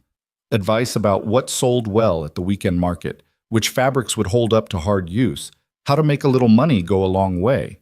Mara listened intently, occasionally asking questions, her mind clearly working through possibilities and calculations. The twins, meanwhile, had accepted their peppermint sticks and were exploring the store with wide eyes, taking in wonders they probably hadn't seen since leaving Chicago. Clay watched Luke pause before a display of carved wooden toys, horses and wagons and small figures no bigger than a child's thumb. The boy's hand reached out, stopped just short of touching, pulled back. Clay moved closer. "You like those?" Luke nodded without speaking, his eyes fixed on a small carved horse. "Mr. Chen makes them himself. Sells them to miners' kids mostly, folks passing through." Clay picked up the horse, feeling the smoothness of the wood, the care that had gone into the carving. It cost more than he wanted to spend on something that wasn't strictly necessary, but watching Luke's face as he stared at it made the decision simple. "We'll take this one," he told Mr. Chen when they approached the counter with their loaded cart. Luke's head whipped around. "But no arguments. A boy should have at least one toy that's his and his alone." He saw Mara watching from across the store, her expression unreadable, but her eyes bright with something that might have been gratitude or might have been something deeper. She turned away before he could be sure, returning her attention to the conversation with Mrs. Chen. The bill came to more than Clay had budgeted, but less than he'd feared. He paid with cash and a promise to settle the remaining balance after he sold steers in the fall. Mr. Chen accepted the arrangement without complaint. They'd been doing business long enough that credit meant something. Reputation counted for collateral. While Mr. Chen was loading the supplies into the wagon, Mara approached with a small bundle wrapped in brown paper. "Mrs. Chen helped me pick fabric for new shirts for the twins," she said, "and she's taking 3 jars of my preserves on consignment. If they sell, she'll take more. I can use my half of the proceeds to buy the materials for winter clothes without touching your account." Clay looked at the bundle, then at Mara's face, proud but nervous, waiting to see if he'd object to her making arrangements without consulting him first. "That's good thinking," he said. "Smart business." Her shoulders relaxed slightly. "Mrs. Chen says if I can make enough preserves before fall, she'll buy them outright for the winter stock. $1 a jar for anything that's not plain berry." "How many jars would you need to make?" 100, maybe more, which means we need fruit and vegetables to process, and sugar, and new rings for the mason jars. Add it to the account. If Mrs. Chen's willing to pay $1 a jar, that's income we can use." Mara nodded, already calculating in that way she had. Clay could almost see her mental ledger, income against expenses, profit margins measured in pennies, the careful arithmetic of survival. They were more alike than he'd realized, he and this woman from Chicago. Both of them counting costs, measuring risks, building something sustainable from whatever materials they could gather. They left Miles City just after noon, the wagon heavier now with supplies that would see them through the coming months if they were careful. The twins had fallen asleep in the back, exhausted by the morning's excitement, Luke still clutching his carved horse. Clay and Mara rode in comfortable silence for the first few miles. Then she spoke, her voice quiet enough that it wouldn't wake the children. "Mrs. Chen told me something." "Yeah?" "She said you're respected in this town, that people know you as a man who keeps his word and doesn't cheat his neighbors. She said I was lucky to have married you." Clay shifted uncomfortably on the wagon seat. "Mrs. Chen's generous with her opinions.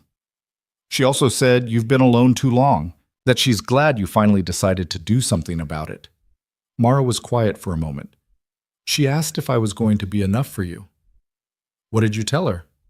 "That I didn't know yet. That we were still figuring each other out." Mara glanced at him sideways. "What would you have said?" Clay thought about it, about the week they'd spent learning each other's rhythms, about Mara's competence and quiet strength, about the way the cabin felt different now, with voices filling it, about this morning, watching her take charge of her own small business arrangement with the confidence of someone who knew her own worth. "I'd have said you're already more than I expected," he told her. "More than I probably deserve." "Don't do that." "Do what?" Talk like you're not worth much. Like you should be grateful someone was willing to show up."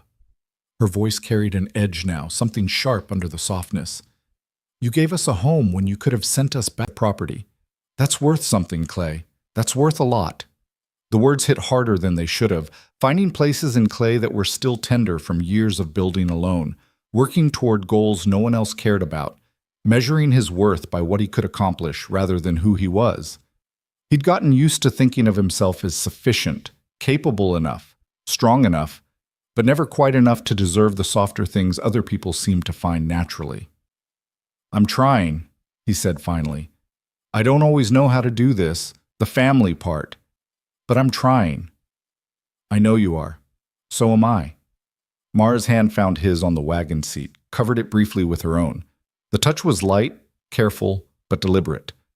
"We'll figure it out together. That's what partners do." Clay nodded, not trusting his voice. They rode on through the afternoon heat, through country that was theirs now in a way that felt different from mere ownership. Shared, claimed, home. When the ranch came into view as the sun dropped low, Clay felt something settle in his chest that had been restless for as long as he could remember. The cabin looked smaller than when he'd left it that morning, more humble. Just 3 rooms and a lean-to barn and fences that needed constant mending. But smoke would rise from that chimney come winter, and voices would fill those rooms, and work would be divided among willing hands instead of falling only on his. He'd come west looking to build something that couldn't be taken away. He'd succeeded in that, carved out land and shelter that were his by law and labor. But what Mara and the twins brought, the life that made a house into a home, that was something he couldn't have built alone no matter how hard he'd worked or how long he'd tried. As Clay pulled the wagon up beside the cabin and set the brake, Luke stirred in the back and sat up, blinking sleepily. "We're home," he asked, his voice small and uncertain despite Mara's promise from the day before. "We're home," Clay confirmed, and saying it out loud, watching the boy's face relax into something that might have been relief or might have been the beginning of trust, Clay realized he meant it in ways that went deeper than geography or property lines. This was home now, for all of them. And whatever storms came, because they would come, as certain as winter, they'd face them together instead of alone. That was worth more than all the careful planning and hard work in the world. The weeks that followed the trip to town fell into a pattern that felt less like routine and more like the slow construction of something lasting. July burned hot and dry across the Tongue River country, the grass turning gold under relentless sun, the creek running lower each day. Clay worked from first light until the heat drove him to shade, then worked again when evening brought relief. But now when he came in from the pastures, there was always water waiting, a meal being prepared, voices that greeted his arrival instead of silence. Mara threw herself into preserving with the focused intensity of someone who understood that survival depended on preparation. She rose even earlier than Clay, heading to the garden before the heat became unbearable, harvesting what was ready and planning what would come next. The twins worked alongside her, their small hands learning to distinguish weeds from vegetables, to recognize when fruit was ripe enough to pick. Clay built her a work table outside under the cottonwood tree, a solid structure that could handle the weight of filled canning pots and bushel baskets of produce. He watched her transform the raw materials of summer into jars of jewel-toned preserves, wild plum jam from the thickets along the creek, pickled beans from the garden, tomatoes put up whole in their own juice. She worked with an efficiency that spoke of long practice, her hands moving through the familiar motions while her mind clearly ran ahead to the next task, the next problem to solve. By mid-July, she had 40 jars sealed and cooling on the cabin shelves. By August, over 70. The pantry that had been half empty when she arrived now showed the promise of abundance, rows of glass catching lamplight like captured sunlight stored against the coming dark. On a Tuesday morning when the heat was already oppressive by breakfast, Clay was mending harness in the barn when he heard Lila scream. Not the startled yelp of a child surprised by a spider, but a real scream, high and terrified and cut short too quickly. He dropped the leather and ran, his heart hammering against his ribs. He found the twins near the chicken coop, Luke standing frozen, and Lila crumpled on the ground, her leg twisted wrong beneath her, her face white with shock and pain. What happened? Clay dropped to his knees beside her, his hands already checking for breaks, for blood, for whatever had caused that scream. The rooster, Luke whispered. It went after her, and she fell running away. Clay found the injury quickly, Lila's ankle already swelling, turning colors that promised serious damage. She'd landed hard on a rock embedded in the dirt, the kind of fall that could break bones in a child so small. "Where's Mara?" he asked, keeping his voice calm despite the adrenaline singing through his veins. "Creek, getting water. Run and get her, fast as you can. Tell her to bring clean cloth." Luke took off running, his thin legs pumping. Clay gathered Lila carefully, trying not to jostle the injured ankle, and carried her to the cabin. She didn't cry, which worried him more than tears would have. She just clutched his shirt with white-knuckled hands and made small, hurt sounds in the back of her throat. Inside, he settled her on the bed as gently as possible and pulled off her shoe. Cheap canvas, worn through at the toe, barely adequate protection even on a good day. The ankle beneath was already grotesquely swollen, angry purple, spreading up from the joint. Mara burst through the door with Luke behind her, her face gone pale under the summer tan. She took one look at Lila's ankle, and her expression shifted from fear to focused determination. "Get me cold water from the well," she told Clay, "and find something we can use as a splint. Nothing too heavy. She's going to have to keep weight off this for weeks." Clay did as instructed, hauling water and searching through his supplies for anything that might work. He came back with thin strips of wood from a broken crate and the coldest water the well could provide. Mara had already cut away Lila's stocking, exposing the full extent of the damage. "I need to check if it's broken," she said quietly, her hands hovering over the swollen flesh. "This is going to hurt, sweetheart. I'm sorry." She worked with careful precision, her fingers probing the joint, while Lila bit down on a leather strap Mara had given her. Clay watched, helpless and useless, as Mara examined every angle of the injury. Finally, she sat back, relief evident in the set of her shoulders. Not broken, bad sprain, but the bones intact. She looked up at Clay. "We need to get the swelling down, then immobilize it. She'll need to stay off it completely for at least 2 weeks, maybe 3. What do you need from me?" "Keep that water cold. We'll alternate cold compresses with willow bark tea for the pain, and I'll need those splints wrapped in cloth so they don't chafe." They worked together through the morning, Clay following Mara's instructions while she tended to Lila with the practiced competence of someone who dealt with injuries before. She made tea from willow bark she'd harvested and dried weeks ago, planning ahead in ways Clay hadn't even thought to appreciate. She fashioned a compress that she changed every 20 minutes, keeping the ankle cold to fight the swelling. She sang to Lila in a low voice, old songs that seemed to come from some deep place of memory, while her hands stayed busy with the work of healing. By afternoon, the worst of the swelling had stopped spreading. Mara splinted the ankle carefully, wrapping it tight enough to provide support, but not so tight it would cut off circulation. Lila had finally fallen into exhausted sleep, her small face still pinched with pain even in unconsciousness.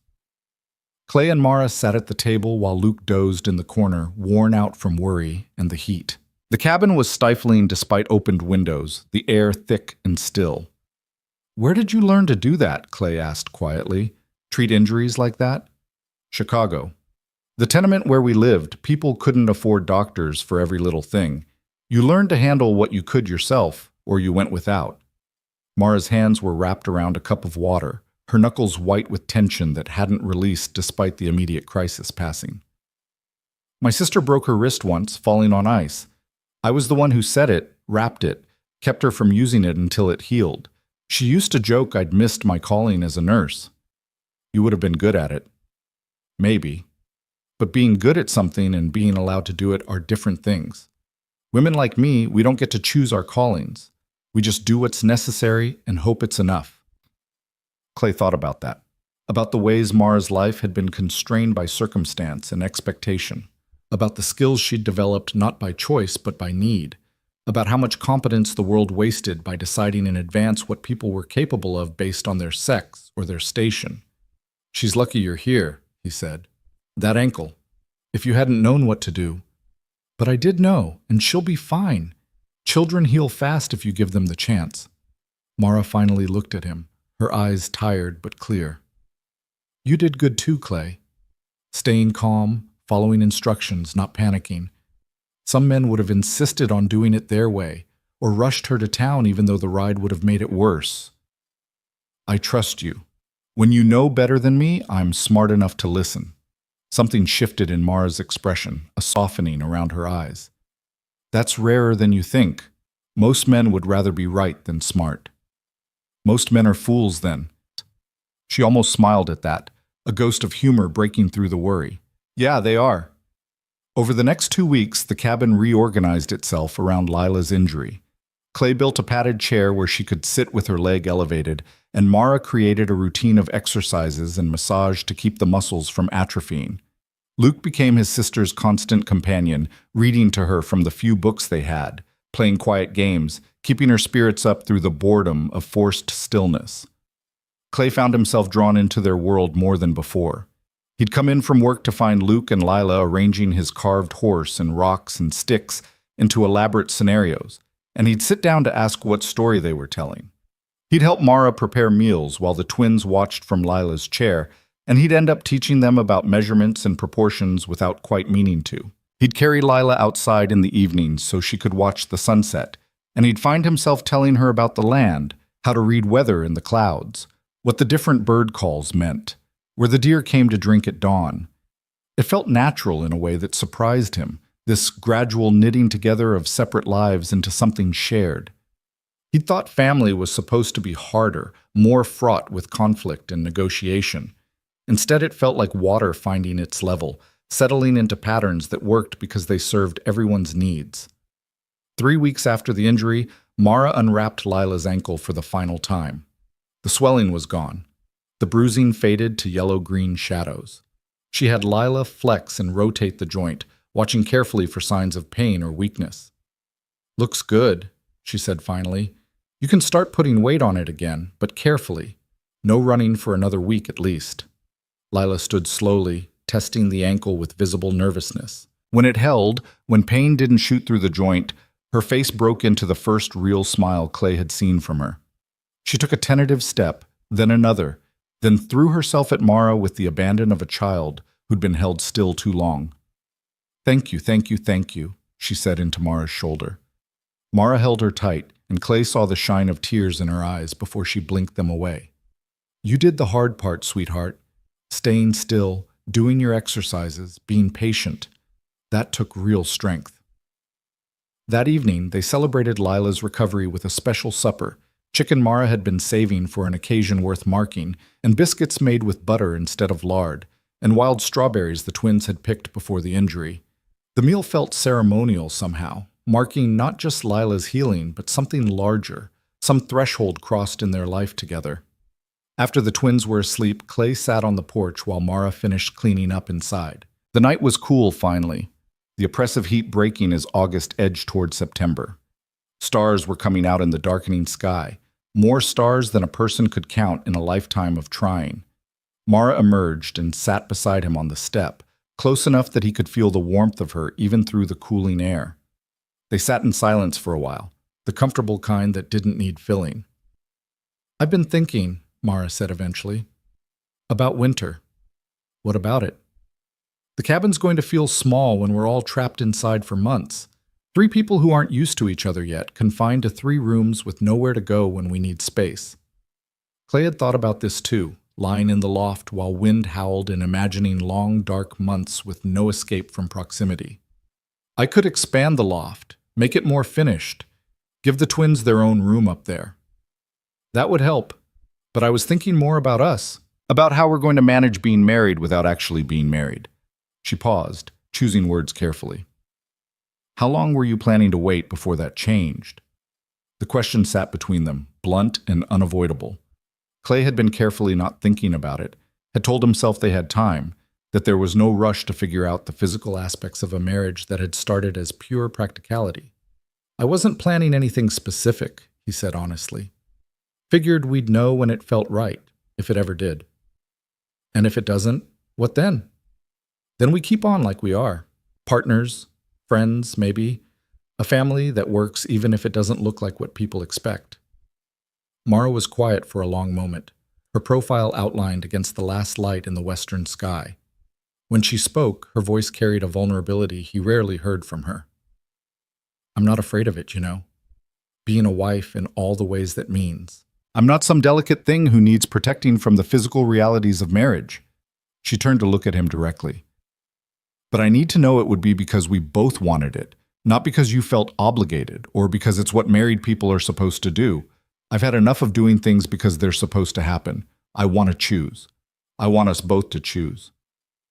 Clay met her eyes, saw the honesty there, and the quiet strength that he'd come to recognize as fundamentally Mara. I want that too, the choosing part. And I'll tell you true, I do want you.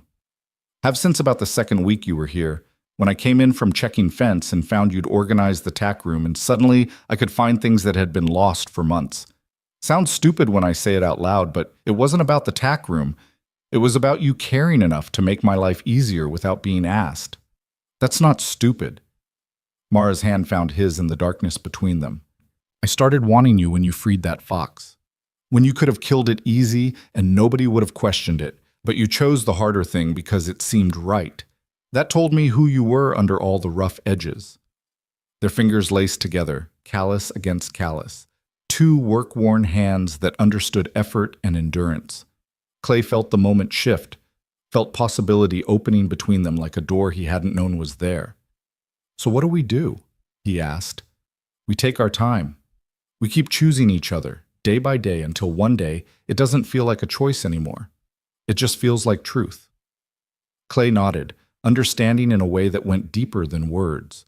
They sat there on the porch step as full dark came on, hands linked, not kissing or rushing toward anything but letting the knowledge of mutual wanting exist between them like a promise made without urgency. When they finally went inside, Mara paused at the bedroom door and looked back at him with an expression that held both question and answer.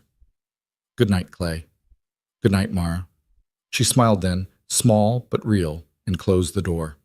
Clay climbed to the loft feeling lighter than he had in weeks, carrying the warmth of her hand in his and the certainty that whatever they were building it together.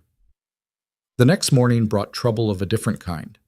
Clay was saddling his horse, preparing to ride the south range where he'd spotted cattle bunching up the day before, when he saw the rider coming fast from the direction of town. The horse was lathered, pushed hard, and the man in the saddle sat with the urgent posture of someone carrying bad news. It was Samuel Reeves' youngest boy, barely 18, his face flushed from the hard ride. "Mr. Hartman," he called as he pulled his horse to a sliding stop. "My pa sent me to warn folks. There's cattle down sick over at the Morrison place. Started 3 days ago with one cow. Now it's spread to half the herd." Clay felt ice form in his stomach. Cattle plague could wipe out a ranch faster than drought or wolves or any natural disaster. If it spread through the valley, every rancher would be ruined. What kind of sick? What are the symptoms? Fever, won't eat, stumbling around like they're drunk. Morrison shot 2 that went down and couldn't get up. The vet from Miles City came out yesterday, said it might be blackleg or might be something worse. Either way, he's recommending everyone keep their herds isolated until we know what we're dealing with. Morrison's place is 5 miles from here. If he's got sick cattle, could already be in your herd, yes, sir. That's why Pa wanted folks warned quick. Check your stock, watch for symptoms, and keep them separated if you can. The boy rode off to spread the word to the next ranch, leaving Clay standing with his half-saddled horse and a sick feeling in his gut. If cattle plague hit his herd, everything he'd built would collapse.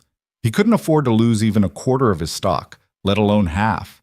And with winter coming, with a family depending on him now, the stakes were higher than they'd ever been. Mara appeared in the cabin doorway, alerted by the commotion.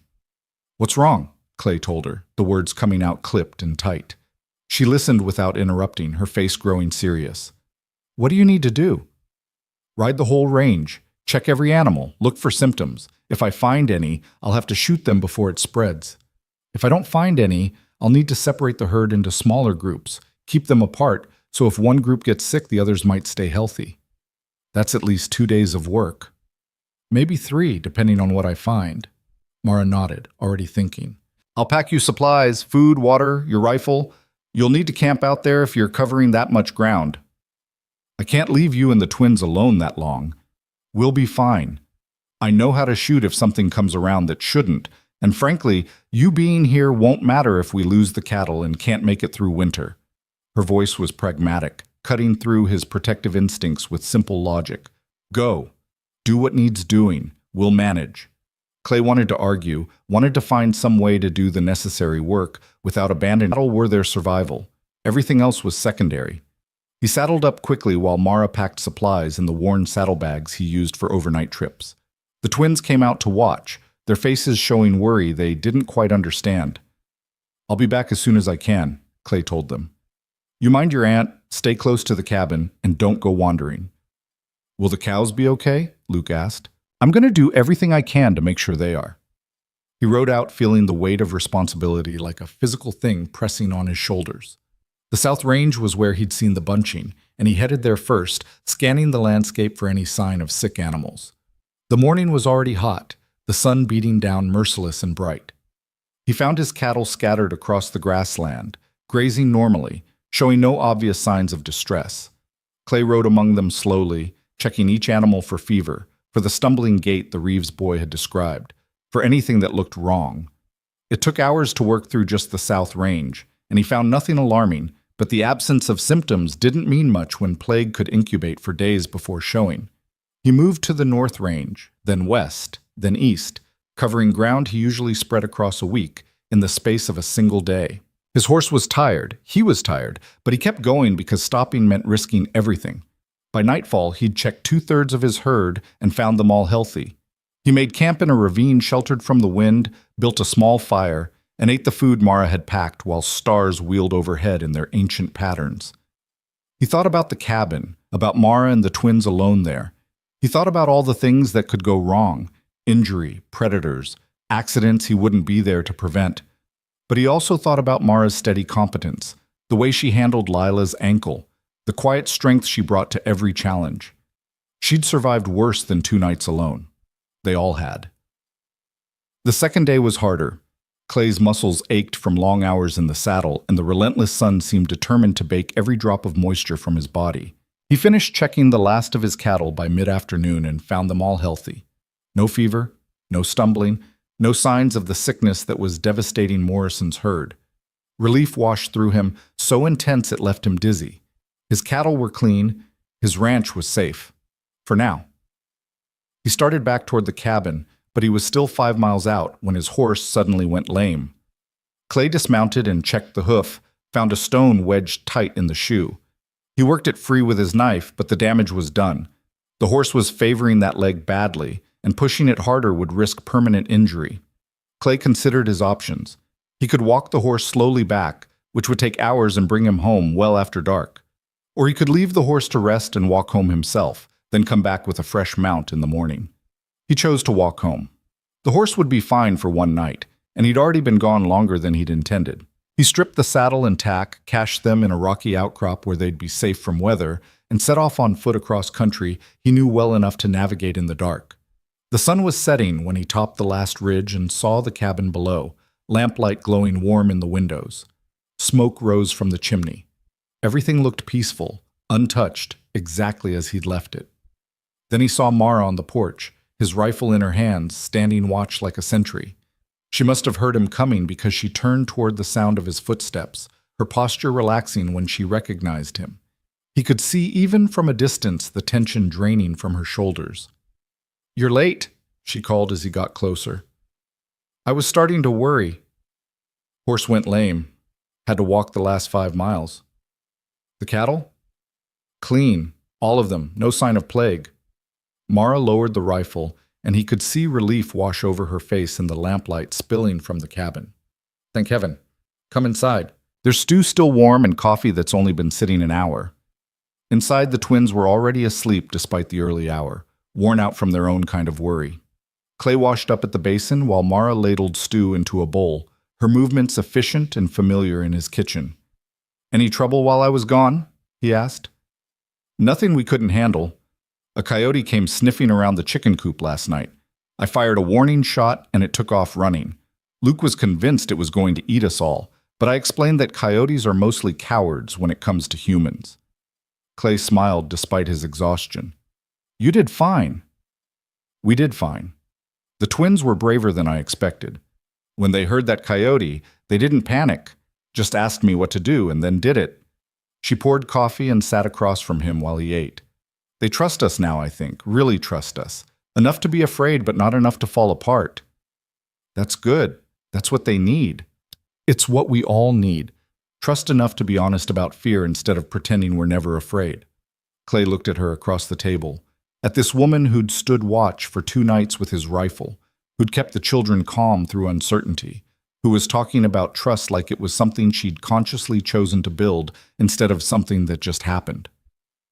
"I'm glad I came home to you," he said. The words came out rougher than he meant, weighted with more feeling than he knew how to express properly. Mara met his eyes, and something passed between them that didn't need naming yet. "I'm glad you came home too." They sat there in the lamplight while Clay finished his meal, not talking much but not needing to, the silence between them comfortable and full. When he finally stood to climb to the loft, Mara stood too. "Clay?" She stepped closer, close enough that he could smell the soap she'd used that morning and the faint scent of wood smoke that clung to everything in the cabin. "I know we said we'd take our time, but I need you to know I'm not afraid. Of you, of this, of what it might mean.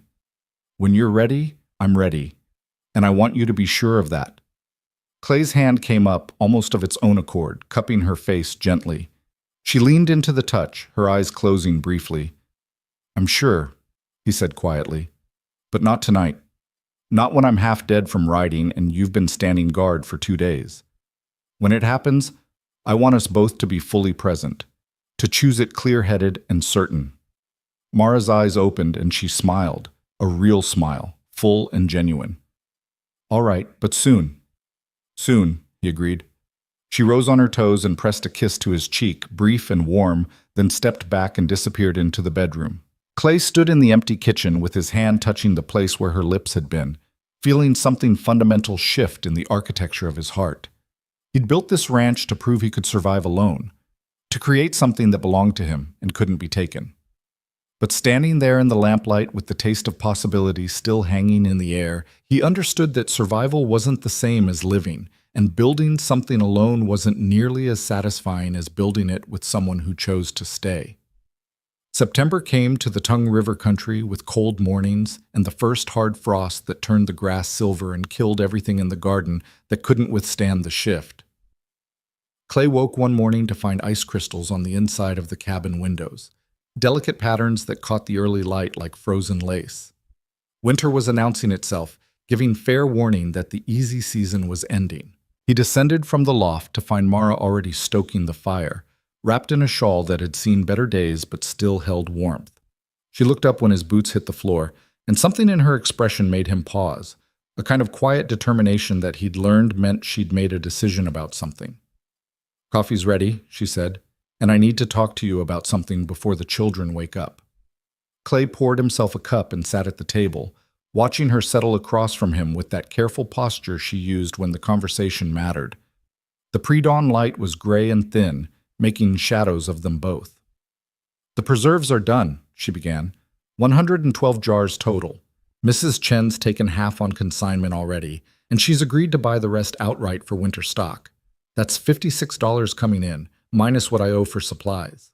Clay nodded, impressed despite himself. $56 was good money, earned through work that had filled every spare hour Mara could find between other tasks. "There's something else," she continued. "Mrs. Chen mentioned that the seamstress who used to do mending and alterations for the store moved to Helena last month. She asked if I'd be interested in taking over the work. Simple repairs, hemming, that kind of thing. It wouldn't pay much, maybe $3 or $4 a month, but it would be steady income through winter when there's less other work to do." "That's good," Clay said. "You should take it. I wanted to make sure you were all right with it first, with me having my own income, my own work separate from the ranch." Clay studied her over the rim of his coffee cup, trying to understand what she was really asking. "You think I'd object to you earning money?"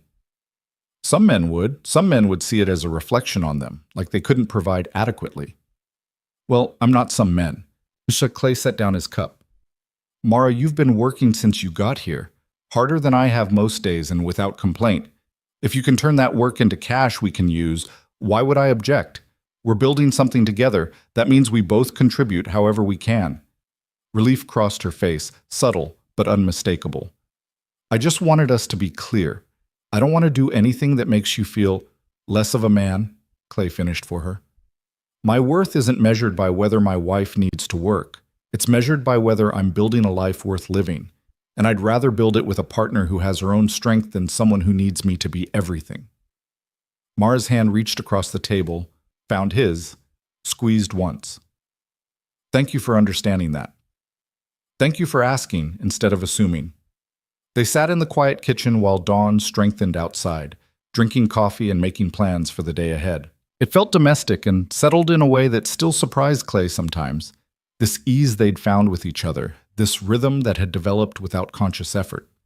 3 months ago, he'd been alone in this cabin, and now he couldn't imagine it without her presence filling the spaces he hadn't known were empty. Later that morning, Clay was reinforcing the barn door against winter winds when Luke appeared at his elbow, that carved horse clutched in one hand and an expression on his face that Clay had learned meant a serious question was coming. "Can I ask you something?" the boy said. "Sure." "Are you going to stay?" Clay set down his hammer, giving the question the attention it deserved. What do you mean? With us? With Aunt Mara and me and Lila? Are you going to stay, or are you going to decide one day that we're too much trouble and send us away? The words hit Clay like a physical blow, not because they were unexpected, but because they revealed how fragile the boy's sense of security still was despite everything. Despite 3 months of steady presence, despite patience and small kindnesses, Luke still expected abandonment. "Listen to me," Clay said, kneeling so they were eye to eye. "I married your aunt. That makes us family. And family means I don't get to decide one day that it's too much trouble. Family means I'm here through the easy times and the hard times, through the days when everything works and the days when everything falls apart. I'm not going anywhere, Luke. Neither are you. But what if? No what ifs. I made promises, and I keep my promises. You're stuck with me now, whether you like it or not." Luke studied him with those two old eyes, searching for deception or doubt. Whatever he found must have satisfied him because he nodded slowly, some tension leaving his small shoulders. "I like it," he said quietly. "Being stuck with you." "Good, because I like being stuck with you too." Clay stood, ruffling the boy's hair in a gesture that felt natural now, though it would have felt awkward months ago. "Now, you want to help me with this door, or you got better things to do?" Luke stayed, handing Clay tools and asking questions about why things were built certain ways, and Clay found himself explaining not just the mechanics of construction, but the reasoning behind it, why you reinforced weak points before they failed, why you planned for the worst weather instead of the average, why you built things to last instead of just to serve immediate needs. He was teaching the boy more than carpentry, he realized. He was teaching him how to think about the future, how to prepare, how to build something that could withstand pressure. The same lessons his own father had tried to teach him, though he'd been too young and too stubborn to appreciate them at the time. By midday, the temperature had climbed enough to make work pleasant, and Clay decided it was time to tackle a task he'd been putting off, moving his belongings fully out of the bedroom and into the loft. He'd been living in a kind of limbo, his clothes still in the trunk at the foot of the bed that Mara slept in, his personal items scattered between two spaces. It was time to commit to the arrangement they'd created, to make the separation of sleeping spaces official and intentional. Mara found him carrying his things up the ladder and paused at the bottom, watching. "You don't have to do that," she said. "I know, but it's past time. You and the children need that room without my things cluttering it up." "Clay." She waited until he descended the ladder and stood facing her. "I wasn't objecting. I was going to say, you don't have to do it alone. Let me help." Together, they moved his belongings to the loft, making multiple trips up and down the ladder. It didn't take long. Clay had never accumulated much in the way of possessions. But the act of doing it together felt significant somehow, like they were actively choosing the shape their life would take instead of just accepting what circumstance handed them. When the last item was in place, Clay stood in the loft looking at the space he'd made more permanent, his bedroll arranged on the boards, his spare clothes hung on pegs he'd driven into the wall, the small shelf he'd built for his few books, and the whetstone he used for his knives. It was spare and functional, but it was deliberately his now, claimed and organized. Below, he could hear Mara moving around the bedroom, rearranging things now that she had the space to herself. The sounds were domestic and comfortable, the audio landscape of a shared life. That evening, after supper was cleared and the twins were playing quietly near the fire, Clay found himself restless in a way he couldn't quite name. The cabin felt too small suddenly, the walls too close. He pulled on his coat and stepped outside into the September twilight. The air was cool and clean, carrying the scent of sage and the distant promise of snow. Clay walked toward the pasture, leaning on the fence rail and looking out at his cattle, dark shapes against the darkening grass. They'd survived the plague scare. They were healthy and fat on good summer grazing. Come spring, the cows would calve and he'd have new stock to sell, new income to build on. He'd done it. Built something sustainable, something that would last. The ranch was solid now in ways it hadn't been even a year ago. But standing there in the gathering dark, Clay realized the ranch wasn't what made him feel settled. It was the knowledge that when he turned around, there would be light in the cabin windows. There would be voices inside, and laughter if the twins were in good spirits, and Mara moving through the space they shared with the confidence of someone who belonged there. He heard the cabin door open behind him, heard footsteps crossing the yard. Mara appeared at his side, her shawl wrapped tight against the evening chill. "You all right?" she asked. "Yeah, just thinking." "About?" Clay considered how to put it into words, this feeling of rightness that had settled over him, this sense that all the hard years and lonely choices had been leading somewhere worth reaching. "About how this turned out different than I expected," he said finally. "Better than I expected." Mara was quiet for a moment, then, "Me too." They stood side by side in the cooling air, watching the last light fade from the western sky. Then Mara did something she'd never done before. She leaned against him, her shoulder finding his, her warmth a solid presence at his side. Clay's arm came around her automatically, pulling her closer. She fit against him like she'd been made to stand exactly there, and he wondered how he'd ever thought he could live the rest of his life alone. "I've been thinking too," Mara said softly, "about what I said before, about being ready." Clay's heart kicked hard against his ribs. And I meant it. I'm ready. When you are." He turned to face her, his hands finding her shoulders in the near dark. "Tonight? If you want." "I want?" The words came out rough with honesty. "But Mara, I need you to know, I'm not just looking to claim what's legally mine. I'm not just trying to make this marriage official in the eyes of anyone else. I want you because you're you, because you're strong and smart, and you didn't break when breaking would have been easier. Because when I come in from work, I find myself hurrying to get back to you." Mara's hands came up to cover his where they rested on her shoulders. "I know. That's why I'm ready. Because I know it's not about obligation or expectation, it's about choosing each other." Clay pulled her close and kissed her then, there in the September darkness, with his cattle settling for the night and stars beginning to show overhead. It was their first real kiss, and it tasted like coffee and possibility and the future they were building together. When they finally pulled apart, both of them were breathing hard, both of them smiling. "Come inside," Mara said. "It's getting cold."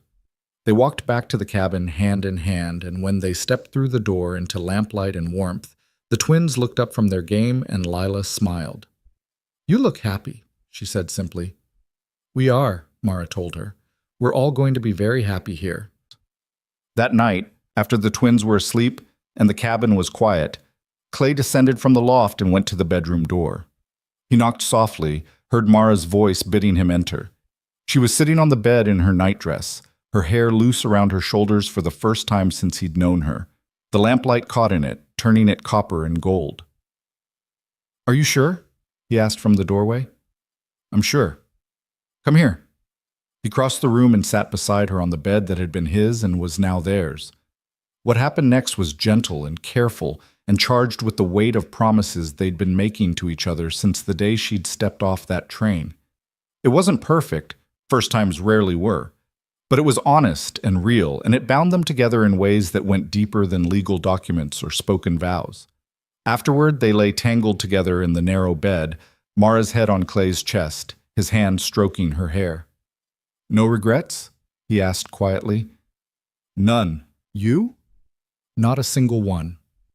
They fell asleep like that, wrapped around each other, and when Clay woke in the gray pre-dawn, he found he was reluctant to leave her warmth and return to the loft. Mara stirred when he tried, she murmured. Just a few more minutes. He stayed, and those few minutes stretched into half an hour before they finally had to rise and begin the day's work. But something had shifted in the night, some final barrier falling away. And when they moved through the morning routine, they moved as partners who'd claimed each other fully. The twins noticed but didn't comment, though Lila watched them with knowing eyes, and Luke seemed more settled, like some question he'd been carrying had been answered without words. 2 weeks later, Clay made another trip to Miles City, this time taking the whole family with him. They had business at the general store, Mara's preserves to deliver, fabric to purchase for the winter sewing work she'd taken on. But Clay had private business too. While Mara was occupied with Mrs. Chen, Clay took the twins to the blacksmith shop. Isaac Mueller was bent over his forge, working a piece of iron that glowed orange hot, but he looked up when Clay's shadow fell across the doorway. "Hartman," he said in his thick German accent, "what brings you to town? I need you to make me something. 2 somethings, actually." Clay described what he wanted, and Isaac listened with the focused attention of a craftsman who took pride in his work. When Clay finished, the blacksmith nodded slowly. "I can do this. When do you need it?" "Soon as possible. I'll pay extra if you can have it ready before first snow." "Give me 2 weeks. Come back then." Clay paid a deposit and left the shop feeling lighter than he had in months. Outside, he found his twins waiting patiently, and he took them each by the hand as they walked back toward the general store. "What were you doing in there?" Luke asked. "Getting something made. A surprise." "For Aunt Mara?"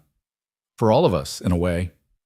True to his word, Isaac Mueller had the items ready when Clay returned 2 weeks later, alone this time. Clay examined the craftsmanship, simple but solid, exactly what he'd asked for, and paid the balance with money he could barely spare but didn't begrudge. He carried his purchases home wrapped in oilcloth, and that evening after supper he placed a small wooden box on the table in front of Mara. "What's this?" she asked. "Open it." She lifted the lid carefully, and her breath caught when she saw what lay inside. 2 rings, forged from iron and polished smooth, simple bands that would weather and last. "We got married without rings," Clay said. "I know it's not gold and I know it's late, but I wanted you to have something that showed, that proved that this is real," Mara finished softly, touching one of the rings with gentle fingers. "That we chose this." "Yeah." She lifted the larger ring from the box and reached for his hand. "May I?" Clay held out his left hand and Mara slid the iron band onto his 4th finger.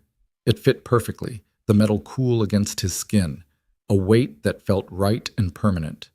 Then he took the smaller ring and slid it onto her finger, watching it settle into place like it had always belonged there. "It's not fancy," he said, suddenly worried it wasn't enough, that she deserved something better than iron forged by a blacksmith instead of gold bought from a jeweler. "It's perfect," Mara said firmly. "It's honest and it's lasting and it came from you choosing me. That makes it worth more than all the gold in Montana territory." She kissed him then, and the twins cheered, and for a moment the cabin was full of noise and laughter and the kind of joy that Clay had stopped believing he'd ever find. October brought the first real snow, wet and heavy, covering everything in white that would melt by afternoon but promised more to come. Clay worked harder than ever, preparing for the long months ahead, stocking the woodpile high, making sure every building was tight and weatherproof, moving the cattle to winter pasture where they'd have some protection from the worst storms. Mara worked alongside him when she could, and when she couldn't, she was busy inside, sewing alterations that Mrs. Chen sent out from the store, teaching the twins their letters and numbers, planning meals that would stretch their supplies through the lean months. They were ready. Together, they were ready for whatever winter brought. On a cold November morning, Clay woke to find snow falling steady and thick outside the loft window, the kind of storm that would last for days. He descended to find Mara already up, the cabin warm and fragrant with baking bread. "Big storm coming," he said, looking out at the white world beyond the windows. "I know. We're ready for it." And they were. The pantry was full, the woodpile was high, the cattle were in shelter. They had everything they needed to wait out the weather in comfort and safety. Clay pulled Mara close, kissing the top of her head. Thank you. For what? For showing up that day. For being what I needed even though I didn't know I needed it. For choosing to stay when leaving would have been easier. Mara leaned back to look up at him, her eyes bright. Thank you for taking a chance on us, for seeing past the complications to what we could be together. The twins emerged from the bedroom, sleepy and warm, and Clay found himself surrounded by family, by noise and presence and the beautiful chaos of shared life. He thought about that June day when he'd stood on the Miles City platform, expecting one thing and getting something completely different. He thought about how close he'd come to sending them away, to missing all of this because it didn't match his narrow expectations. What are we doing today? Luke asked, climbing into a chair at the table. Well, Clay said, looking at the snow falling thick beyond the windows. I think today we're staying inside. Maybe we'll move the table and I'll teach you all how to dance properly, since your aunt mentioned wanting that. Maybe we'll play games. Maybe we'll just sit by the fire and tell stories. Maybe we'll do all of those things. Can we really? Lila asked, her eyes wide with the kind of hope that suggested fun wasn't something she'd experienced much of before. We really can, Mara assured her.